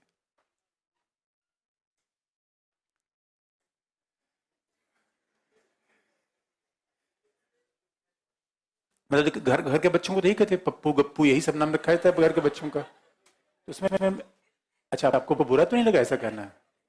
नहीं, मतलब एक हम एग्जाम्पल है, चिंटू मिंटू घर के सब यही सब नाम होते हैं। तो अब इससे कंफ्यूजन मत करिए कि अनकॉन्स्टिट्यूशनल है, तो हमने नाम दे दिया यार। हाँ ये शब्द ये है, एसेंट देना एसेंट न देना, ये कॉन्स्टिट्यूशन है 111 में। बाकी हम लोग प्री करें। और इसलिए हमने कहा ये एग्जाम में कहीं पूछा भी नहीं गया है, इसी हो सकता है यही वजह हो, कभी एग्जाम में नहीं पूछा गया। अच्छा क्या आप कहाँ पे थे? सस्पेंसिव। अब देखिए सस्पेंसिव का सीधा सा मतलब है कि मान लीजिए कि जब मंत्रिपरिषद ने कोई मुद्दा विचार किया और आ गया प्रेसिडेंट के पास, राष्ट्रपति के पास आया, तो मान लीजिए राष्ट्रपति के पास आया 2 अप्रैल, 2 अप्रैल राष्ट्रपति के पास है, 2 अप्रैल 2018 को। तो राष्ट्रपति फिर से रिकंसिडर करेगा, रिकंसिडर करेगा जरूरी कि हाउस सेशन में हो। अब कहेगा फिर से पुनर्विचार करो, तो हाउस से फिर पुनर्विचार करेगा, और पुनर्विचार करने में 2-4 मिनट लगेगा ही लगेगा। इसका मतलब है तो फिर वो दोबारा बिल उसके पास आएगा मई और जून में। अब आप देखिए, वो एक्ट बन जाता अप्रैल में, राष्ट्रपति ने 3 महीने तो रोक ही दिया, क्योंकि जब आप पुनर्विचार करने कहेंगे तो निश्चय उसका रिकंसिडर करेगा फिर भेजेगा। तो इसका मतलब सस्पेंसिव निलंबन, यानी हमने विधि बनने के समय को थोड़ा आगे खिसका दिया, समय आगे खिसका दिया। ये क्या है? निलंबनकारी वेटो। जो लास्ट पॉइंट अब लिख लीजिए। अच्छा लास्ट पॉइंट आपको याद दिला दे, Kalam was the first president of India. अब देखेंगे भारत में पहले चरण में तो बड़े अच्छे अच्छे प्रेसिडेंट थे, लेकिन कलाम के पास पहला ऐसा रिकॉर्ड था कि ही वॉज अ साइंटिस्ट, और पहले प्रेसिडेंट ऐसे थे जिनका कोई पॉलिटिकल बैकग्राउंड था ही नहीं। यहाँ तक कि Radha Krishna was having some kind of political background, क्योंकि उसके पहले एम्बेसडर रह चुके थे। लेकिन डॉक्टर कलाम साहब का तो इसके पहले कोई पॉलिटिकल बैकग्राउंड था ही नहीं, और इंडिया ने दांव खेला। इंडिया को पता था कि हमारा कोई कैंडिडेट चुनाव जीत नहीं पाएगा because we are lacking majority. Vajpayee की सरकार उस समय थी, और वाजपेयी ने सोचा मैं ऐसे नाम को दांव लगा दूं जहां कांग्रेस विवश हो जाए सपोर्ट करने को, कि कांग्रेस मुस्लिम नाम पे अगेंस्ट नहीं जा सकती। तो कलाम साहब का, और कलाम तो वैसे भी एक्सेप्टेड थे, और इसीलिए कलाम राष्ट्रपति बन गए। लेकिन आप इधर के कलाम राष्ट्रपति बने तो that was setback for the main stream politicians. Kalam पहली बार राष्ट्रपति बने, मुगल गार्डन को हम जनता के लिए खुलवा दिया, और उनका आई एम सिटीजन प्रेसिडेंट। ये बात तो नारायण साहब ने बार बार की, क्या नारायण ने कहा कि I am no longer president but citizen president. कुछ लोगों का it was a phase of presidential activism. ये तो राष्ट्र कहीं ना कहीं राष्ट्रपति के सक्रियता काल था, लोगों ने अलग अलग नाम दिया है। तो जब कलाम से पूछा भी गया, कलाम ने कहीं भी कॉन्स्टिट्यूशनल प्रॉब्लम कहीं नहीं किया, एक जगह कॉन्स्टिट्यूशनल कंट्रोवर्सी कभी नहीं पैदा की, लेकिन he became role model for the even young childrens. और हमारे यहाँ ये नहीं समझ में आता बूढ़ा आदमी ही जवानों का रोल मॉडल क्यों होता है। तो अच्छा, हमारी समाज में कहे भाई थोड़ा सा एज बढ़ने पे सम्मान हमारा ज्यादा बढ़ जाता है, सही बात है। तो जब जब पॉलिटिशियन को लगा कि यार ये तो हमारी बदनामी हो रही है, कलाम की बड़ी प्रतिष्ठा होती है, इसका मतलब हमें लोग चोर लुटेरे समझते हैं क्या, तो ऐसे आदमी को राष्ट्रपति दोबारा न बनने दिया जाए। और कलाम ने इसे रोक लिया। कलाम ने लाभ के पद संबंधी विधेयक को रोक लिया। कहा नहीं, फिर से विचार करो। उन्होंने कहा यार इसका भरोसा नहीं, इसका कोई आगे ना कोई पीछे। आप याद रखिए, प्रभावित आप उसको कर सकते हैं जिसके बहुत सारे इंटरेस्ट हो। प्रभावित हो जिसके ना कोई आगे ना पीछे, आप उसको क्या करेंगे उसका प्रभावित, कुछ ही नहीं कर सकते। तो जो लिखने की बात है इसमें last point,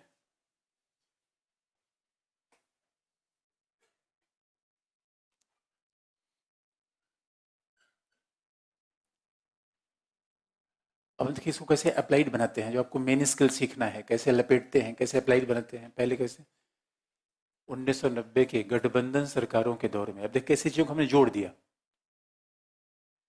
in the coalition politics in post 90, 1990 के दौर के गठबंधन सरकारों के समय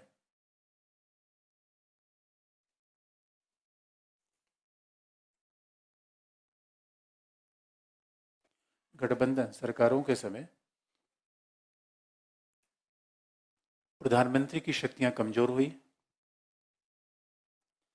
the powers of prime minister was declining at that time. During coalition government, powers of prime minister declined.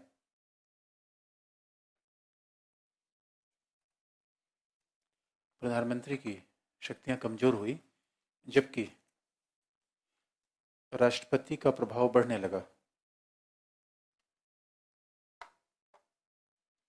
How the power of president increased immensely.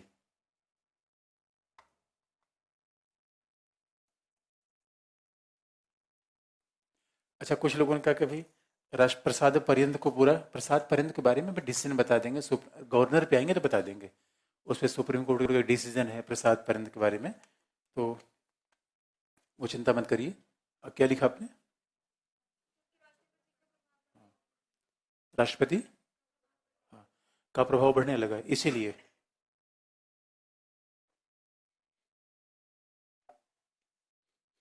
इसीलिए इस दौर को राष्ट्रपतियों की सक्रियता का काल कहा गया। This phase was considered as activism of president. राष्ट्रपतियों की सक्रियता काल कहा गया, राष्ट्रपतियों की सक्रियता अंडरलाइन एक्टिविज्म ऑफ प्रेसिडेंट।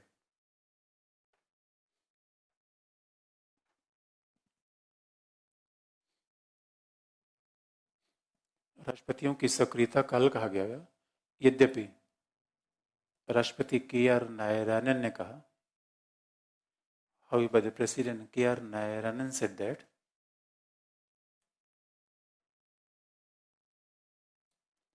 राष्ट्रपति के आर नारायणन ने कहा कि वो नागरिकों के राष्ट्रपति हैं, नागरिकों के राष्ट्रपति underline. President K R Narayanan said that he is a citizens president।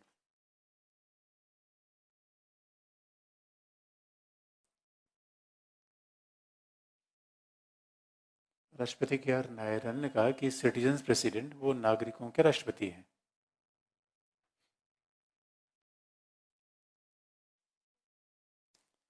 वो सिटीजन के प्रेसिडेंट हैं, वो नागरिकों के राष्ट्रपति हैं। तो ये अपने आप में इंटरेस्टिंग पार्ट था कि इस बात पे बड़े डिबेट हुए कि वो, अब देखिए शब्द का ध्यान से आप दीजिए, हम कहते हैं शब्दों पर खूब ध्यान दिया करिए, तथ्य पे इतना इम्पोर्टेंट नहीं होता।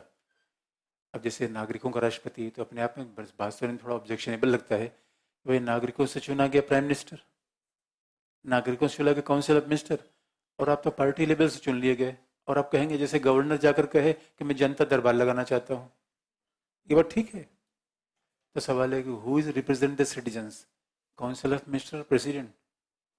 इसलिए एक बात यहाँ पे देखिए, कॉन्स्टिट्यूशनल अथॉरिटी एक अलग चीज होती है। प्रेसिडेंट ये क्लेम करे को नागरिकों का राष्ट्रपति है, तो सही मायने में जब उसको कहा गया it is active age of active presidents, तो क्या नागरिकों का राष्ट्रपति हूँ, लेकिन है तो मामला थोड़ा सा सक्रियता का ही। वही हमारा डेमोक्रेटिक सिस्टम, आप देखिए how president can represent citizens. लेकिन ये आर्गुमेंट चलते हैं। अब जरा अगली विधायी शक्तियों को देखा जाए। अब देखें हमने कैसे तथ्यों कॉन्सेप्ट के साथ जोड़ दिया। यही तो आपको सीखना होता है लिखने के लिए। अगला, अब कुछ फैक्ट आपको और बता दें जो प्योरली प्रीलिम्स के लिए ही काम करते हैं, और फिर मेंस वाले पार्ट में आ जाए। तो राष्ट्रपति की पहली विधायी शक्ति क्या होगी? Assent over the bill. अब दूसरी कुछ शक्ति, एक और भी शक्ति हम देखें, थोड़ा सा बड़ी है, जो जैसे कुछ ऑब्जेक्टिव के लिए आपको बता दें। Even tabling the bill in the parliament, और sorry tabling the report in parliament, राष्ट्रपति कौन कौन सी रिपोर्ट को संसद के सामने रखता है?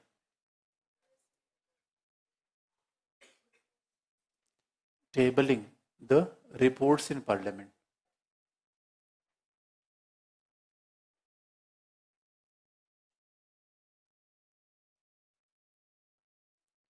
और कई लोगों ने पार्टी सवाल पूछा हुआ है, अभी पार्टी सिस्टम तो बताया ही नहीं आपको, सब उसका उत्तर मिलेगा, थोड़ा सा वेट कर लीजिए। प्रसाद पर्यंत अभी गवर्नर के साथ बताना है, उसमें केस भी आपको बताएंगे। Tabling the report in parliament, जैसे सीएजी की रिपोर्ट कौन प्रस्तुत करता है? प्रेसिडेंट। अगला, यूपीएससी की रिपोर्ट कौन उसके सामने लाएगा? हाउस के सामने, प्रेसिडेंट। और नहीं, रिपोर्ट की बात मैं कर रहा हूं, टेबलिंग द रिपोर्ट और कौन है?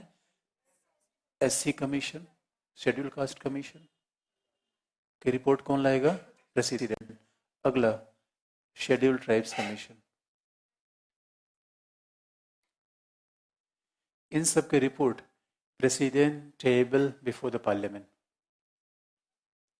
और जब राष्ट्रपति इसे संसद के सामने लाएगा तो आप समझ सकते हैं संसद वगैरह चर्चा होगी, बहस होगी, एक्शन टेकन रिपोर्ट, इस रिपोर्ट पे क्या काम किया गया, क्या समस्याएं हैं, ये सब विधायी शक्ति है राष्ट्रपति की। क्योंकि president is a part of parliament, he is not a member of parliament, he is a part of parliament.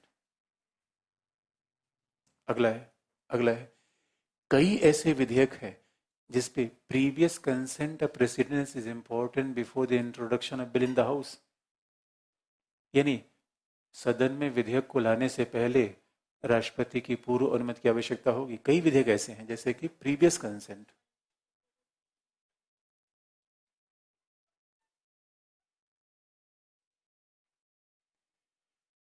previous consent of the president is important before the introduction of bill in the parliament।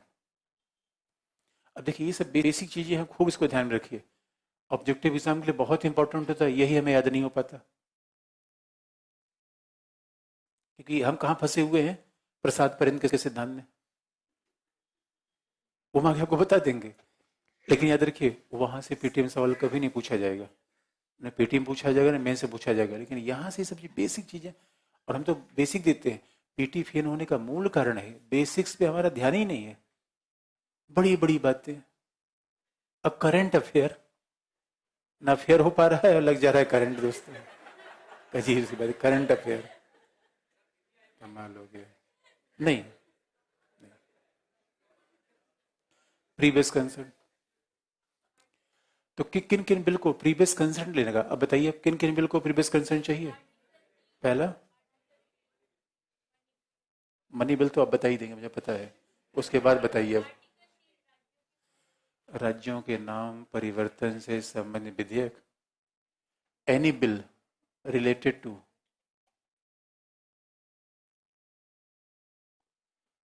to changing in the name and boundary of a state. Name and boundary. Any bill related to change in name and boundary of a state. राज्यों के नाम में, सीमा में परिवर्तन. Name and boundary of state, ये है bill. राज्यों के नाम सीमा में परिवर्तन से कोई विधेयक होगा वो सदन में जाएगा. तीसरा बताइए.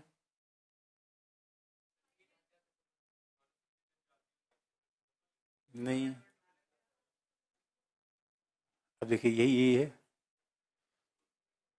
अगला, any bill which is related to the inter state trade and commerce.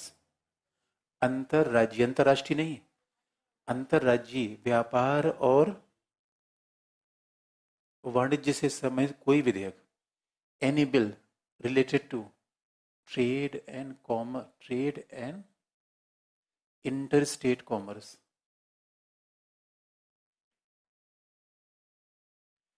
व्यापार और अंतरराज्यीय वाणिज्य से संबंधित कोई बिल.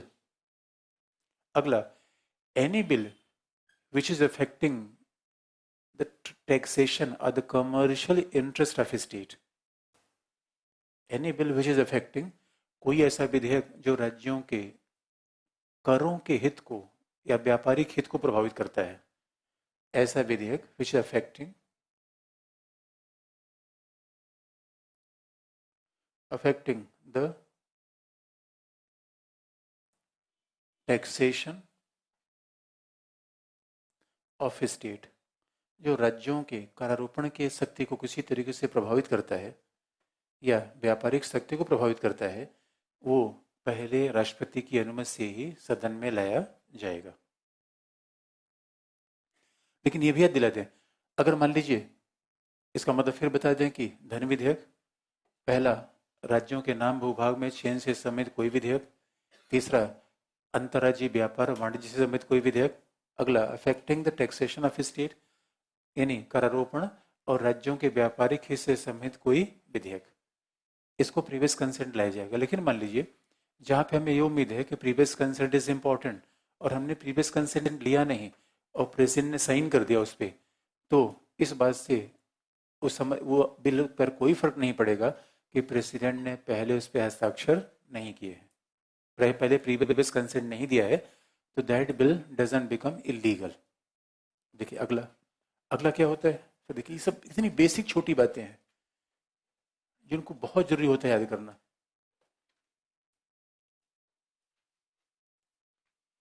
अभी अब देखिए, अच्छा, प्रेसिडेंट संसद को मैसेज भेजता है कैबिनेट को.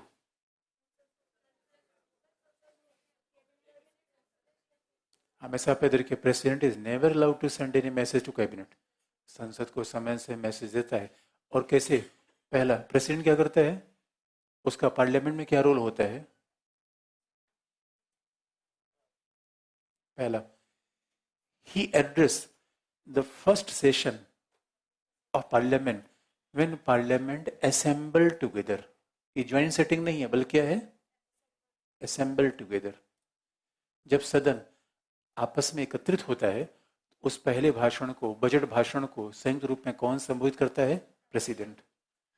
राष्ट्रपति हर साल के पहले सत्र को संबोधित करता है जहां पे संसद की समन्वित बैठक होती है. It's not a joint setting, it is assembling together.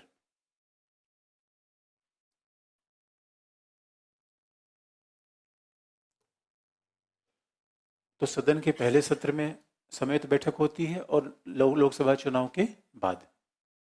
दूसरी बात,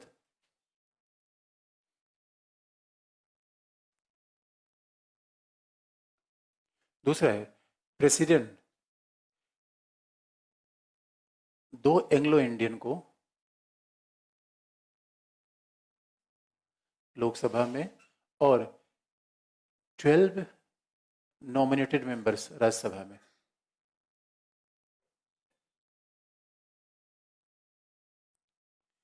वो 12 को राज्यसभा में, 2 एंग्लो इंडियन को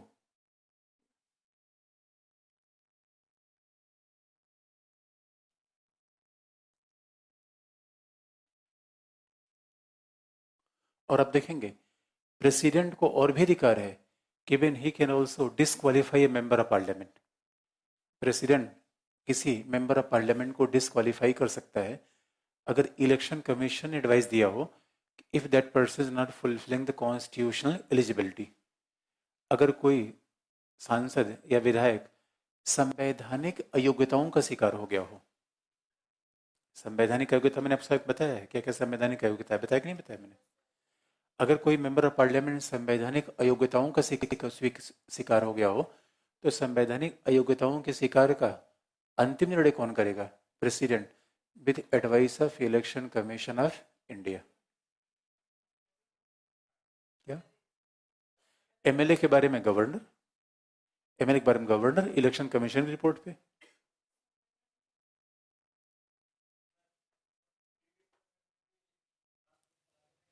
किस पे?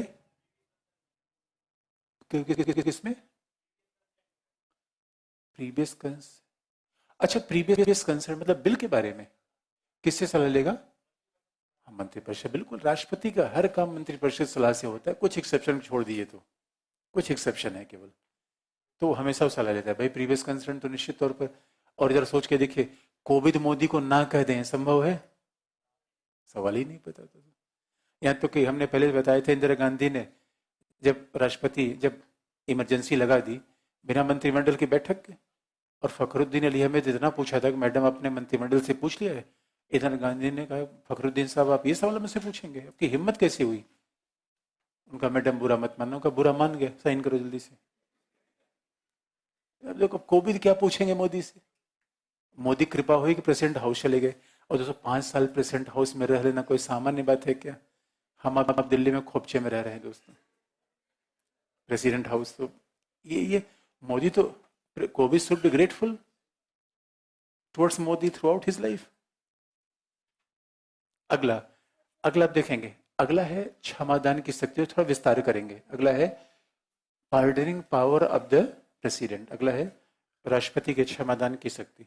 क्या लिखा आपने भाई? संवैधानिक योग्यता का मतलब क्या है? अब मान लीजिए कोई संवैधानिक योग्यता क्या है? नागरिक होना चाहिए, और क्या होना चाहिए? लाभ के पद पे नहीं होना चाहिए, पागल नहीं होना चाहिए, विदेशी राज्य की नागरिकता नहीं लेनी चाहिए। इसमें कोई भी मामला हो तो कौन डिसाइड करेगा? राष्ट्रपति with advice of election commission of India.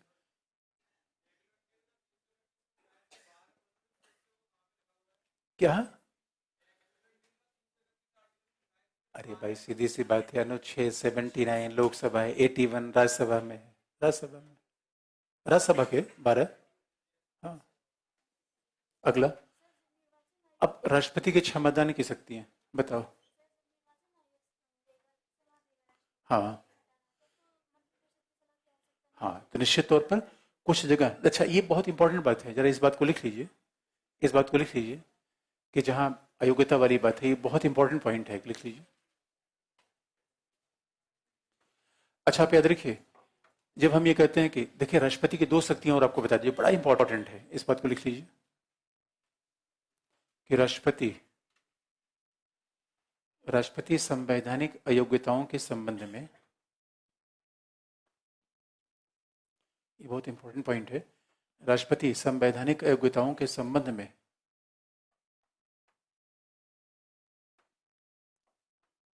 निर्वाचन आयोग से सलाह लेता है। राष्ट्रपति संवैधानिक योग्यताओं के संबंध में निर्वाचन आयोग से सलाह लेता है।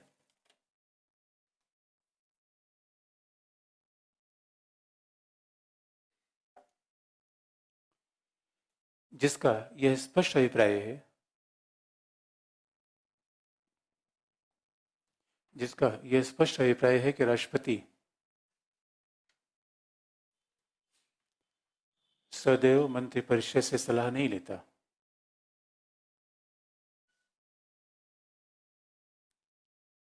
जिसका यह स्पष्ट अभिप्राय है कि राष्ट्रपति सदैव मंत्रिपरिषद से सलाह नहीं लेता।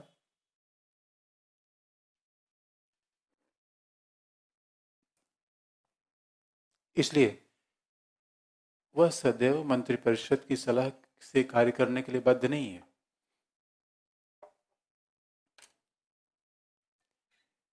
इवन ही इज वो सदैव मंत्रिपरिषद से सलाह के अनुसार काम करने के लिए बाध्य नहीं है।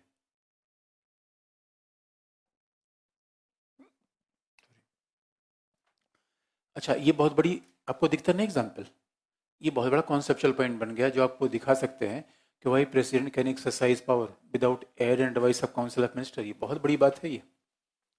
अच्छा, दूसरा, and why it means president while president was disqualifying the member of parliament, he is supposed to take advice from election commission of India. It means that he is not bound to act always according to air and advice of council of ministers. ये बहुत बड़ा उसका part बन जाता है। अच्छा, दूसरा एक और एग्जाम्पल बता दें। जैसे आप देखेंगे, मान लीजिए हमारे यहाँ किसी किसी राज्य के मुख्यमंत्री के खिलाफ सीबीआई जांच करनी हो तो previous consent of governor is important. Governor से सलाह लिए बिना हम मुख्यमंत्री के खिलाफ जांच नहीं कर सकते। अब सवाल है कि अगर प्रधानमंत्री के खिलाफ सीबीआई जांच की मांग की जाए तो किससे कंसेंट लेना पड़ेगा? और जब प्रधानमंत्री इसके खिलाफ सीबीआई की जांच हो, प्रेसिडेंट राष्ट्रपति, तो राष्ट्रपति सलाह किससे लेगा?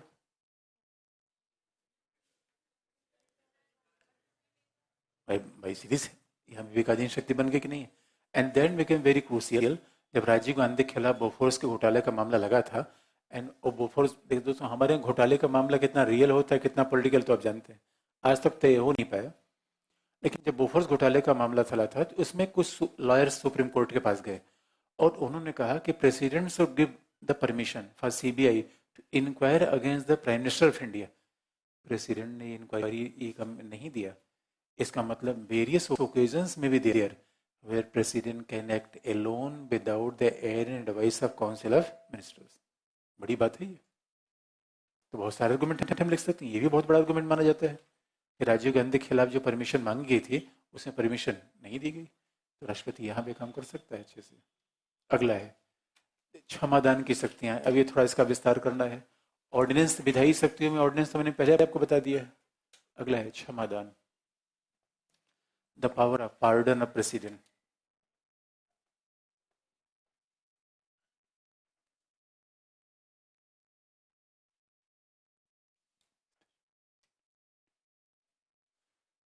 Power of pardon of the president.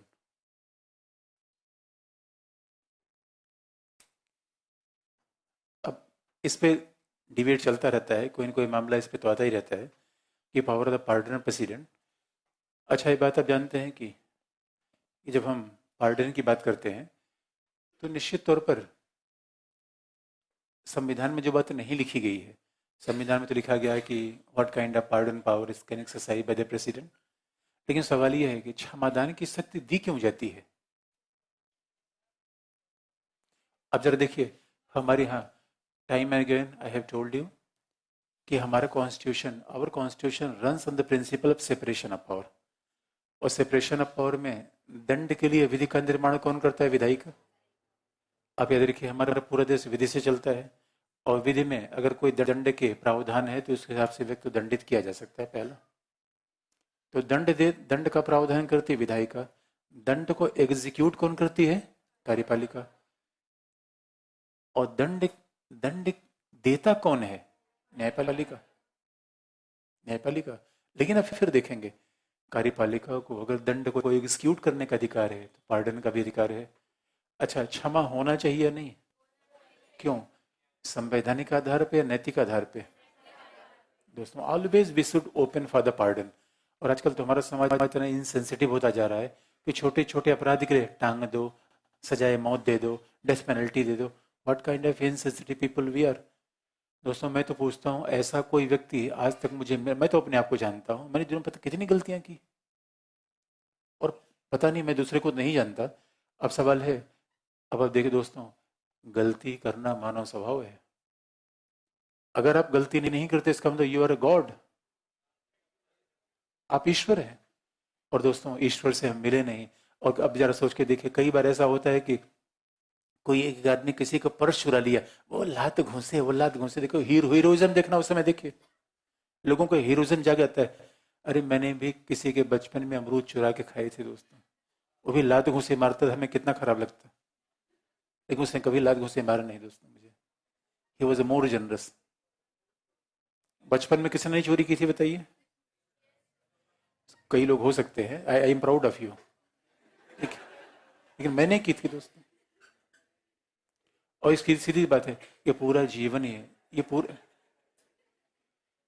पूरा जीवन ही दोस्तों ट्रायल एंड एरर है। इसे आप याद रखिए। एक से an an eye for eye, आंख के बदले आंख का सिद्धांत पूरी दुनिया को अंधा बना के छोड़ेगा। An eye for eye will make the entire and whole world blind. एक महात्मा नदी में नहा रहे थे, महात्मा नदी में नहा रहे थे तो एक बिच्छू तैर रहा था।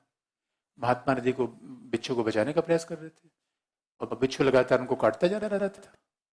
एक नदी के किनारे एक लड़का आप जैसा ये वाला लड़का खड़ा था, उन्होंने कहा फेंका डंडा, महात्मा लो डंडा, मारो तो उसको 2 डंडे, मर जाए। महात्मा कहा ने बिच्छू का स्वभाव डंक मारना है, मेरा स्वभाव प्राणियों की रक्षा करना है। Dates of the human being. दोस्तों, अगर हम इस तरीके से, इसलिए आप याद रखिए, there must be amnesty, there must be mercy. हमेशा क्षमा होना ही चाहिए, पार्डन होना चाहिए। और इसलिए हमारे यहाँ, क्योंकि वाई पार्डन, और भी कारण है। अगर एरर इज ह्यूमन तो न्यायाधीश मानव है, देवदूत है? मानव है। और तीसरी बात, why there must be pardon. आप याद रखिए, मानव स्वभाव से अच्छा है। आप याद रखिए दोस्तों, जिनको हम क्रिमिनल कहते हैं, शायद उनकी परिस्थितियां हमने नहीं समझी, किन परिस्थितियों में ऐसे वो बन गए। अगर अपराध बढ़ रहा है उसके लिए पूरा समाज जिम्मेदार है, सब लोग जिम्मेदार हैं, और हमने कह दिया नहीं इनको डेथ पेनल्टी दे दो, ऐसे काम खत्म हो जाएगा? ऐसे नहीं हो पाएगा। इस वजह से, और आप याद रखिए, मानव बड़ा अच्छा है, स्वभाव से अच्छा है, जैसे आप लोग हैं, और मानव में सुधार की अनंत संभावनाएं होती है। इस वजह से देयर मस्ट बी पार्डन। और आजकल तो डिबेट चल रहा है, we are living in age of human rights. Death penalty होनी चाहिए नहीं होनी चाहिए, एक अलग डिबेट है, जो कभी भी आपसे जीएस में पूछी जा सकती है। तो आपको 4-5 पॉइंट किसी फेवर में रखना चाहिए। जीएस में लिखने का तरीका बस 4 पॉइंट इधर हो, 4 पॉइंट इधर हो, उधर आप लिख लोगे। Therefore pardon is very important. अब जब हम संविधान की बात करें कि where is the pardon, power of pardon in constitution, तो पहला,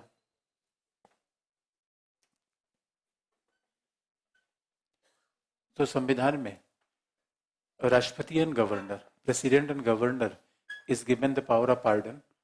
और कितने प्रकार के पार्डन है? पहला है, राष्ट्रपति की बात करें तो पहला, कितने प्रकार के पार्डन वो कर सकता है? तो पहला कौन सा है? Commutation, लघुकरण,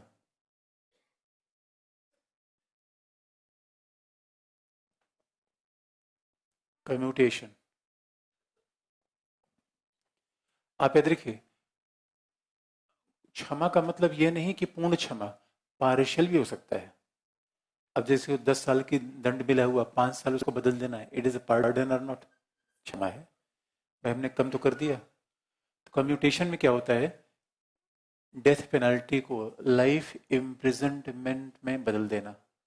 if somebody is getting death penalty, किसी को मृत्युदंड मिला हुआ है, उसको लाइफ इम्प्रिजनमेंट में चेंज कर देना।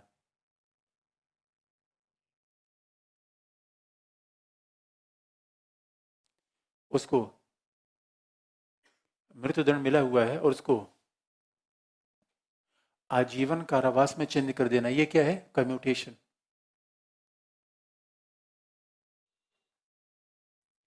अब बताइए, मृत्युदंड और आजीवन कारावास में फर्क है कि नहीं? फर्क है। मृत्युदंड का मतलब जीवन खत्म हो जाएगा, और आजीवन कारावास का मतलब है कि आपकी नेचुरल लाइफ रहेगी, बस आप बाहर जेल से नहीं निकल सकते। और आप कहेंगे आजीवन कारावास कितने साल का होता है? That is not prescribe. आजीवन कारावास का मतलब होता है टिल होल नेचुरल लाइफ। ये तो बहुत सारे कारणों पर व्यक्ति को छोड़ा जा सकता है। तो डेथ पेनल्टी से इसीलिए आप देखेंगे कम्यूटेशन हो जाता है। अब बताइए, क्षमा 2 प्रकार की होती है, एक दंड की मात्रा कम कर देना, दूसरा दंड की प्रकृति कम कर देना। Changing the quantity of punishment and changing the quality of punishment. अब बताइए, डेथ पेनल्टी को लाइफ इम्प्रिजनमेंट में क्या है? क्वालिटी को चेंज किया है, क्वांटिटी, क्वालिटी। यहाँ पे सजा की प्रकृति को ही चेंज कर दिया। जैसे दूध से दही बन जाना, ये प्रकृति में ही चेंज हो गया। दूध का उबल जाना ये प्रकृति में चेंज नहीं है, मात्रा में चेंज है। पानी का बर्फ बन जाना, that is a, even when water is turning into ice, this is the quantitative change, गुणात्मक परिवर्तन है। परिवर्तन तो एक मात्रात्मक है, दूसरा गुणात्मक है। अच्छा, आपके जीवन में रोज परिवर्तन आ रहा है कि नहीं आ रहा है? रोज परिवर्तन आ रहा है। जिस दिन सिलेक्शन हो जाएगा, मात्रात्मक होगा या गुणात्मक? गुणात्मक। अभी क्या हो रहा है? मात्रात्मक, क्योंकि पोजीशन तो आपकी वही बनी हुई है। जिस दिन शादी विवाह हो जाएगा, मात्रात्मक चेंज होगा, गुणात्मक? गुणात्मक। मात्रात्मक कैसे होगा? आपकी हैसियत बदल गई, आप कुछ और हो गए दोस्तों, that is a qualitative change. दूसरा दूसरा दूसरा क्या है? रिमिशन। रिमिशन का मतलब क्या है? लघुकरण, कम्यूटेशन। रिमिशन, रिमिशन का मतलब, रिमिशन का मतलब है किसी की 10 साल की सजा को 5 साल में चेंज कर देना, that is a remission. Reduction of punishment, the quantitative reduction of punishment.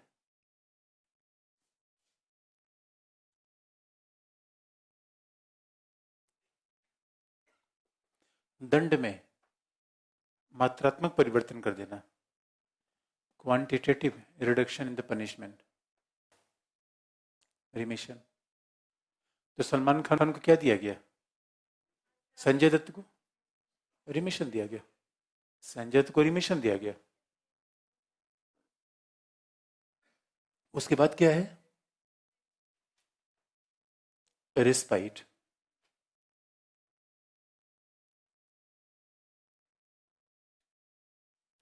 देखिए, लालू यादव को रिस्पाइट देने की आवश्यकता है, बीमार चल रहे हैं। और आप जरा सोच के देखिए, Lalu Yadav former chief minister of Bihar. अभी बात अलग है कि लॉ का अपना तरीका है, लेकिन अब भाई इतने बड़े पद पे रह चुका हो, deserve, Lalu Yadav deserve for respite. और अब देखिए वो बीमार चल रहे हैं। आपने देखा कि लालू यादव को इस समय कई कई महीने से उसमें हॉस्पिटल में रखा गया है, हॉस्पिटल में रखा गया है।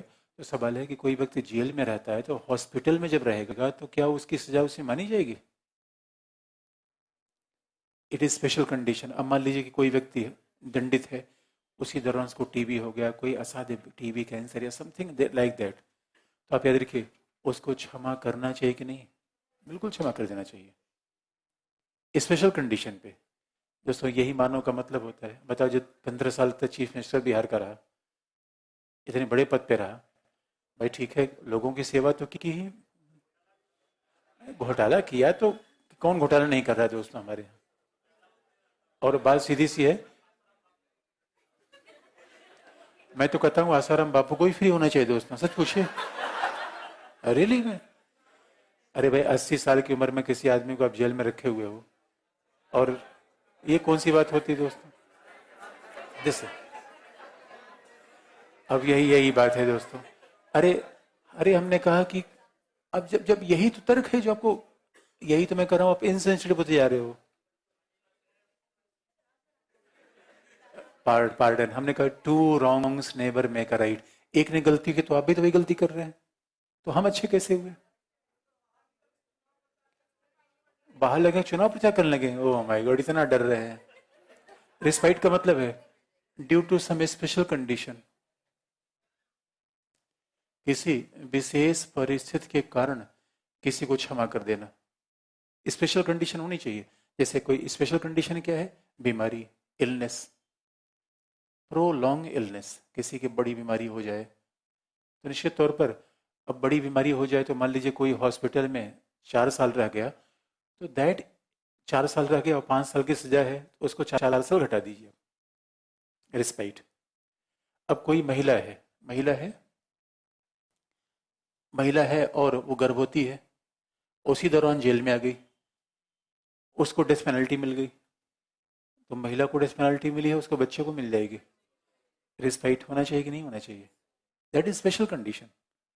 आप कहेंगे इस रिस्पाइट में क्या होता है? क्वांटिटेटिव या क्वालिटेटिव, कोई भी हो सकता है।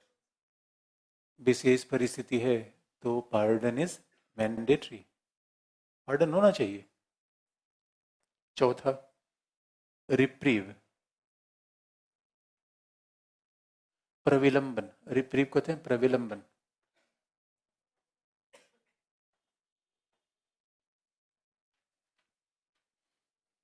रिप्रीव का मतलब होता है प्रविलंबन। प्रविलंबन का मतलब है postponing the execution of penalty, a suspension postponing the execution of penalty.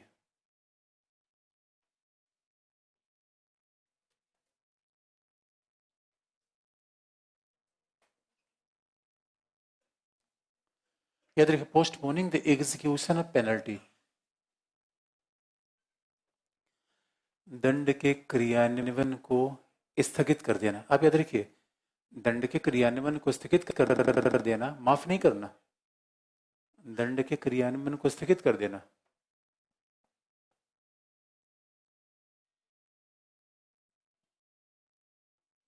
और आप याद रखिए, that is only applicable while in death penalty, ये केवल उसी समय लगता है जब किसी को मृत्युदंड की सजा दी गई हो और उसकी मृत्युदंड की सजा को पोस्टपोन कर दिया गया हो 1 महीने, 2 महीने, 3 महीने, किसी कारण से। आगे आप कारण बता देंगे, क्योंकि एक ही मामले में सजा पोस्टपोन होती है, बाकी के मामले में सजा चलती रहेगी, पोस्टपोन कहाँ होगी। दंड के क्रियान्वयन को पोस्टपोन इन सब में तो होगी ही नहीं। ये तो बात आप समझ रहे हैं। डेथ पेनल्टी का पोस्टपोन हो सकता है कि मान लीजिए हमने किसी को 2018 में हैंग करने की बात कही, हमने उसको क्या कर 2019 तक टाल दिया, तो दैट इज ए रिप्रीव। हमने उसको अंतिम सांस दे दी, एक दिन का सहारा दे दिया, हमने उसको सजा को कुछ दिनों तक क्रियान्वित करने से निलंबित कर दिया। अब खास तौर पर देखेंगे, इसलिए जब हम पार्डन की बात करते हैं, पार्डन सेटअप सीरीज, इसमें बहुत सारी क्षमा, लेकिन अभी तक आपने देखा होगा जितनी बात हमने कही, सजा को पूर्ण रूप में क्षमा करने की बात हम नहीं कही। कम करना, चेंज करना, पोस्टपोन करना, तो क्या पूर्ण रूप में क्षमा नहीं हो सकता क्या? इससे लास्ट क्या है? पार्डन। पार्डन में क्या होता है, न केवल दंड को खत्म करना बल्कि कन्विक्शन को भी खत्म कर देना। पार्डन में क्या होता है, he or she is free from the conviction। न केवल दंड को खत्म कर देना, कन्विक्शन और पेनल्टी दोनों को खत्म कर दिया जाए, इसको दोनों से खत्म कर दिया जाए। That is a pardon, that is absolute form of pardon. कि आप याद रखिए, दंड तब मिलता है जब उसके ऊपर कोई अभियोग लगता है, इज कन्विक्टेड, तो जो चार्ज है वही हमने हटा दिया कि नहीं उसने ऐसी गलती नहीं की थी, उसके ऊपर चार्ज ठीक नहीं था, तो दंड अपने आप खत्म हो गया। तो ये एब्सोल्यूट फॉर्म है पार्डन। इसलिए पार्डन एक सेटअप सीरीज है जो राष्ट्रपति करता है, लेकिन ये कुल इन्फॉर्मेशन है, इसमें विश्लेषण बताना बाकी है। But wishing you all the best for Holi vacations and next time we will meet on the Monday. So till Saturday to Saturday classes are off.